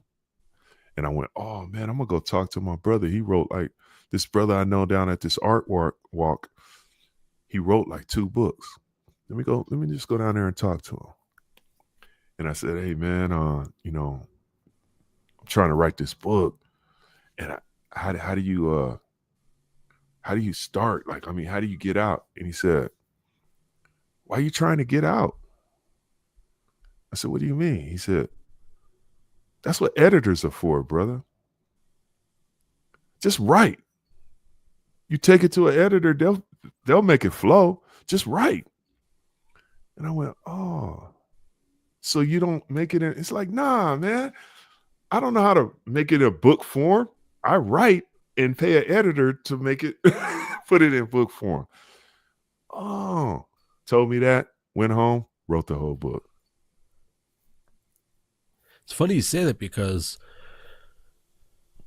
even before we did this today, just in the past couple of months, when I listened to your old stuff with the S.F.C days and listened to your solo work and reading through the book, and I'm like, I feel like you've always been a writer, right? But it's a different season of life and how you have to write it. Mm-hmm. And I think for us to receive it, and going back to your voice, man, like, I love your voice, to be honest with you. Like, the way it is now, I think the energy required back then was appropriate. But where you're at now, I think, man, I love it. Like, I'm excited to, when it drops, man, I'll be in line. Like, I'll be right there, because there's a lot, just what you shared so far, man. I know that God's going to use that. Like, it's either going to be, what do you call that? It's, part of me feels like it's going to be like the kindling, that the ember, right? That lights a fire under people's feet. Amen. To move, right? I believe that. I really believe that. Amen. I received that. I'm hoping, man. That's, like I said, I'm here for dialect, conversation, and speaking, man. That's what I want to do. I want to talk to people. I want us to talk and grow. You know, I said it in 93. Raise a nation and we'll obey, man. That's what we're trying to do. You have a T-shirt out with that saying on it? I do. Okay. It's actually coming out on the 20th. So I can't. That's the one I'm wearing on the cover of Phase 3. That's all over Phase 3. Okay. So I can't take it and run and sell it. Shoot. No, we got that one already. You got it, brother. Yeah, man. I gotta be careful what I say, because my wife is like, you gotta stop sharing trade secrets. Because my wife does all the hard work. She does all the, But we can't do a deal where you guys can. Well, we can sling it. We'll talk off camera. Amen, off air. Brother. We'll talk. Let's do it. One of the things I want to talk about off air is doing something together where we can bless people. Mm-hmm. I don't know what that looks like. I just know I just feel like we need to do something where we can bless people, but in the calling and the giftings that God gave you and me, where we can just bless people, but get them tools. Amen. They can run with it. Yeah.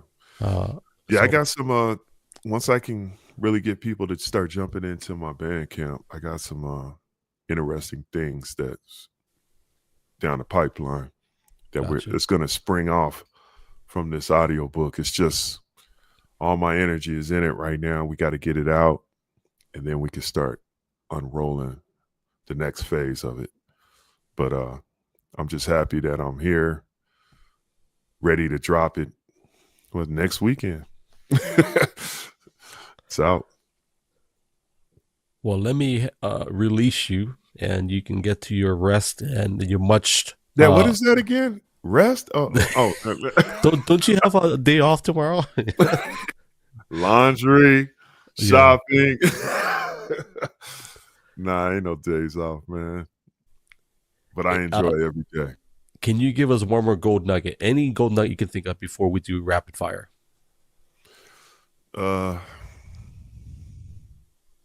Follow me on that Bandcamp page, man. Gotcha. I got you on that. Don't worry. Not only that, I got some cool giveaways I'm gonna be doing on there.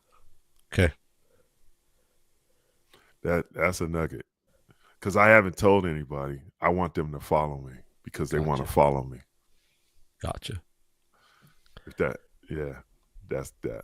I'm laying that out there, brother. Let's do this rapid. Lay it at me, man. Throw it at me. Number one, why did you do this podcast today?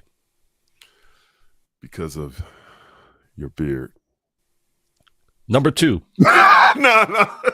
Hey. Was that your answer? No, that ain't mine. You know what's funny? Somebody messaged me and go, why do you always ask people that question? That's so prideful. I'm like, no, it's a psychology question. I want them to be honest. Like, hey, I wanted to do this so I can, whatever. Okay, so let me get serious because I'm a jokester. Yeah, that was funny though. Go ahead. I did this podcast because I like your spirit and the way you approached me. Appreciate that.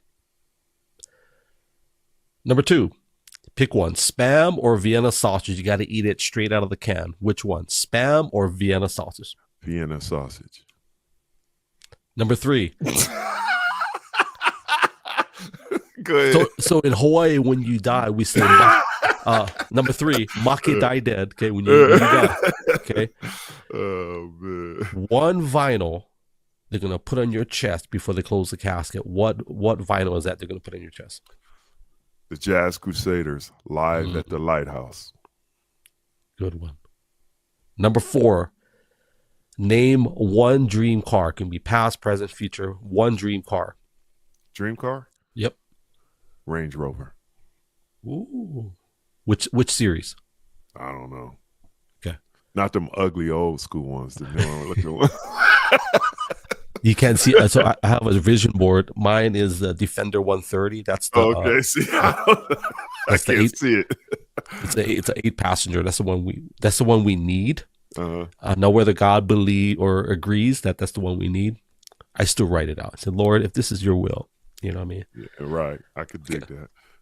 Okay. Number 5, money not an option, or money or logistics, because it's not about money, but money or logistics not an issue. Where do you go for a vacation for 30 days? 30 days? Yep. Africa. Nice. That's a big continent.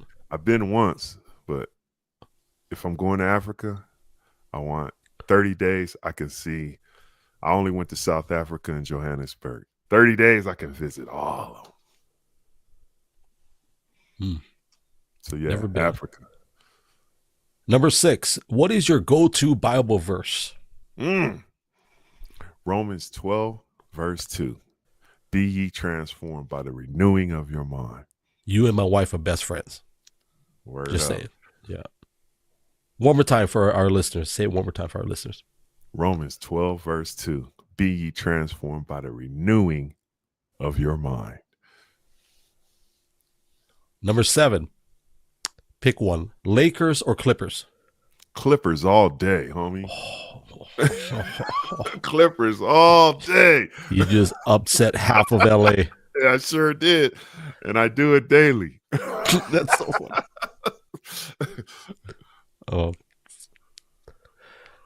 Okay, number 8. Who is the most influential person in your life?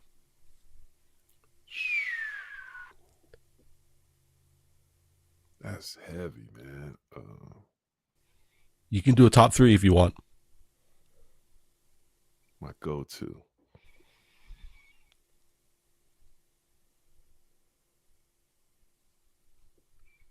Man.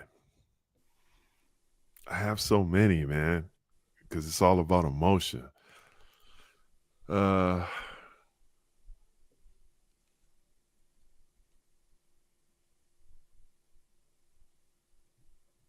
That's a hard one, man. I don't know how to answer that, man. Who is my top influential person? I guess I would make it biblical, man. I mean, that's where I'm at daily. Amen. So I guess it would be the teachings of the Christ. Number 9. Oh, go ahead. You got some more to it? Okay. I mean, there are people, but yeah, I'm gonna roll. I'm gonna play it safe and stick with that one. Some of these folks will be like, "What? Wait, what? Don't you know what I did for you when you was 5 years old?" Oh man, that was a trick question because I seen your Instagram and see all the people that you honor, so that was a trick question. Yeah, I pull from everybody, man. Yeah, I pull from everybody because from Brenda, Kevin. Who else? Oh, you mean the song? Talk to Brenda. Yeah. Okay, let's get serious. We gotta be serious. Number 9, if you can go back 35 years ago, You have to pick one person in your life that you can go back and tell them that they did a good job in what they did for you, but you can't tell them who you are because you're going to go as a present day Chris, but you're going to go back 35 years ago to that person. What would you say to them? That would be my grandmother. And I would say thank you. Definitely would be my grandmother.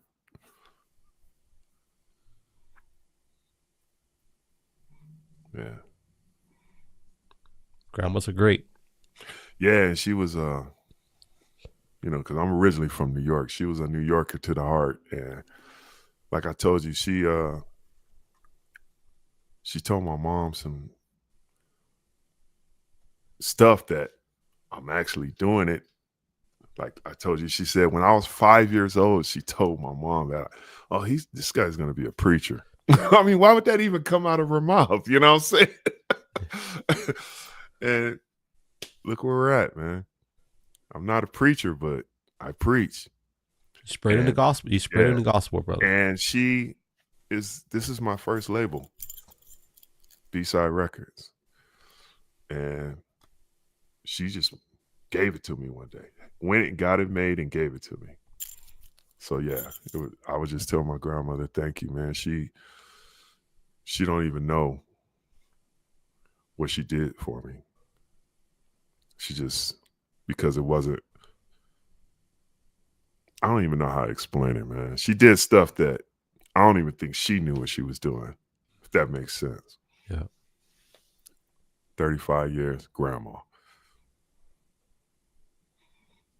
I think that fabric of that generation, especially the Bible believing old school. My grandma was one of those where she would pray for 3-4 hours early in the morning for all of her children, her grandchildren. Well, she was that type of grandma. Yeah, man. That's the old fabric. Yeah, my grandma, she was special, man. All right, last question, number 10. Lay it on me.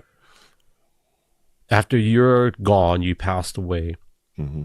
What is your desire for the next generation? Man, we've been saying it all night. Yep.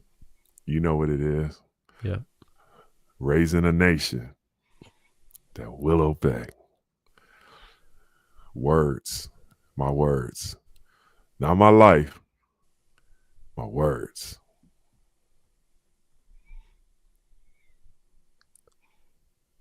Some heavy stuff. Amen. We dropped some gold nuggets today. Hey, brother.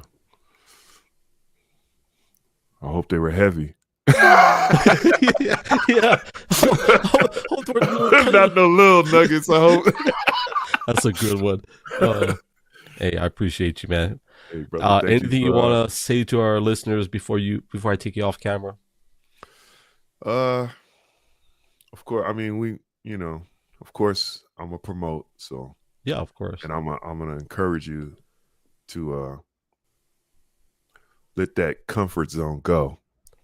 Come hang out with me at band camp. Don't make me have to go to all these other platforms to reach out to you guys. Please come over here and hang out and get what we're trying to do. I mean, I put my heart in this, and I just want you to come and enjoy it. Check it out. At least give it a chance in my realm. And that's what I want to say, man. Come hang out with me on Bandcamp and talk to me. I answer. When people hit me up, I get at them. I might not get right back at you, but I literally go through every DM, every question. I don't really pay much attention to when they post on my site, but when you DM me or email me, I get at it. And I want to say what's up to my brother. I just saw him say something right now, Todd Stevens. And if y'all know, that's XL. That's my brother, XL. We got a lot of history together, and I love that, brother. Thank you for hanging out, Excel. But yeah, that's what I would like to say, gLO. All right, brother. Well, I appreciate you, man. The time we spent these are historical documents, whether people believe it or not. When I'm gone, when Soup is gone, our kids going to look back, your kids, grandkids going to look back. Oh, wow. Yeah. That's when they dropped some gold nuggets that was heavy. Amen. So our words, listen, understand, dissect. Raising a nation that will obey. Brother, I'm going to take you off cam, and if you just hang out, and we'll say our final goodbyes once we're off air. Is that cool? That's it, brother. Wow, family, I'm excited. I'm blessed to see what's going to happen in the next chapter. And I'm going to throw this out there. If anybody listened to some of this material we talked about today, and maybe you're like, what is that they're talking about, this Jesus or whatever they're talking about, reach out to us. And we definitely would love to share more with you on that. I don't want to be disobedient and not touch about that. And if you're going through something dark or heavy and you just don't have anyone to talk to, man, reach out to us. DMs, however you want to do it. And we'll pray for you. We'll pray with you. And we just want to be obedient and allow God to use us as vessels. And I'm honored to have Soup the Chemist, Super-C, Christopher J. Cooper, the founder of S.F.C, and all the collaborations he's done over the years. I'm so excited that he was able to be with us today. I'm going to put a link up in the end video. If you want to support him on Bandcamp, Bandcamp is where artists are able to put out their content and create communities with their viewers, listeners, followers, and you can support them and sow into their artistry, their ministry, whatever that he's doing. He has an audio book coming out on the 20th of this month through my windows, and he's going to be speaking his voice through that. He's going to be articulating everything we talked about. There's so much more. I'm excited. I want to end it now so I can talk to him. But thank you again, family. We love you. We appreciate you. Be sure to click that follow button, repost, whatever social media outlets you're on. And we just want to bless you guys. And thank you again. As I always say, love you guys. God bless you guys. Ahui hope. Aloha and mahalo. Yes, sir. Chihu.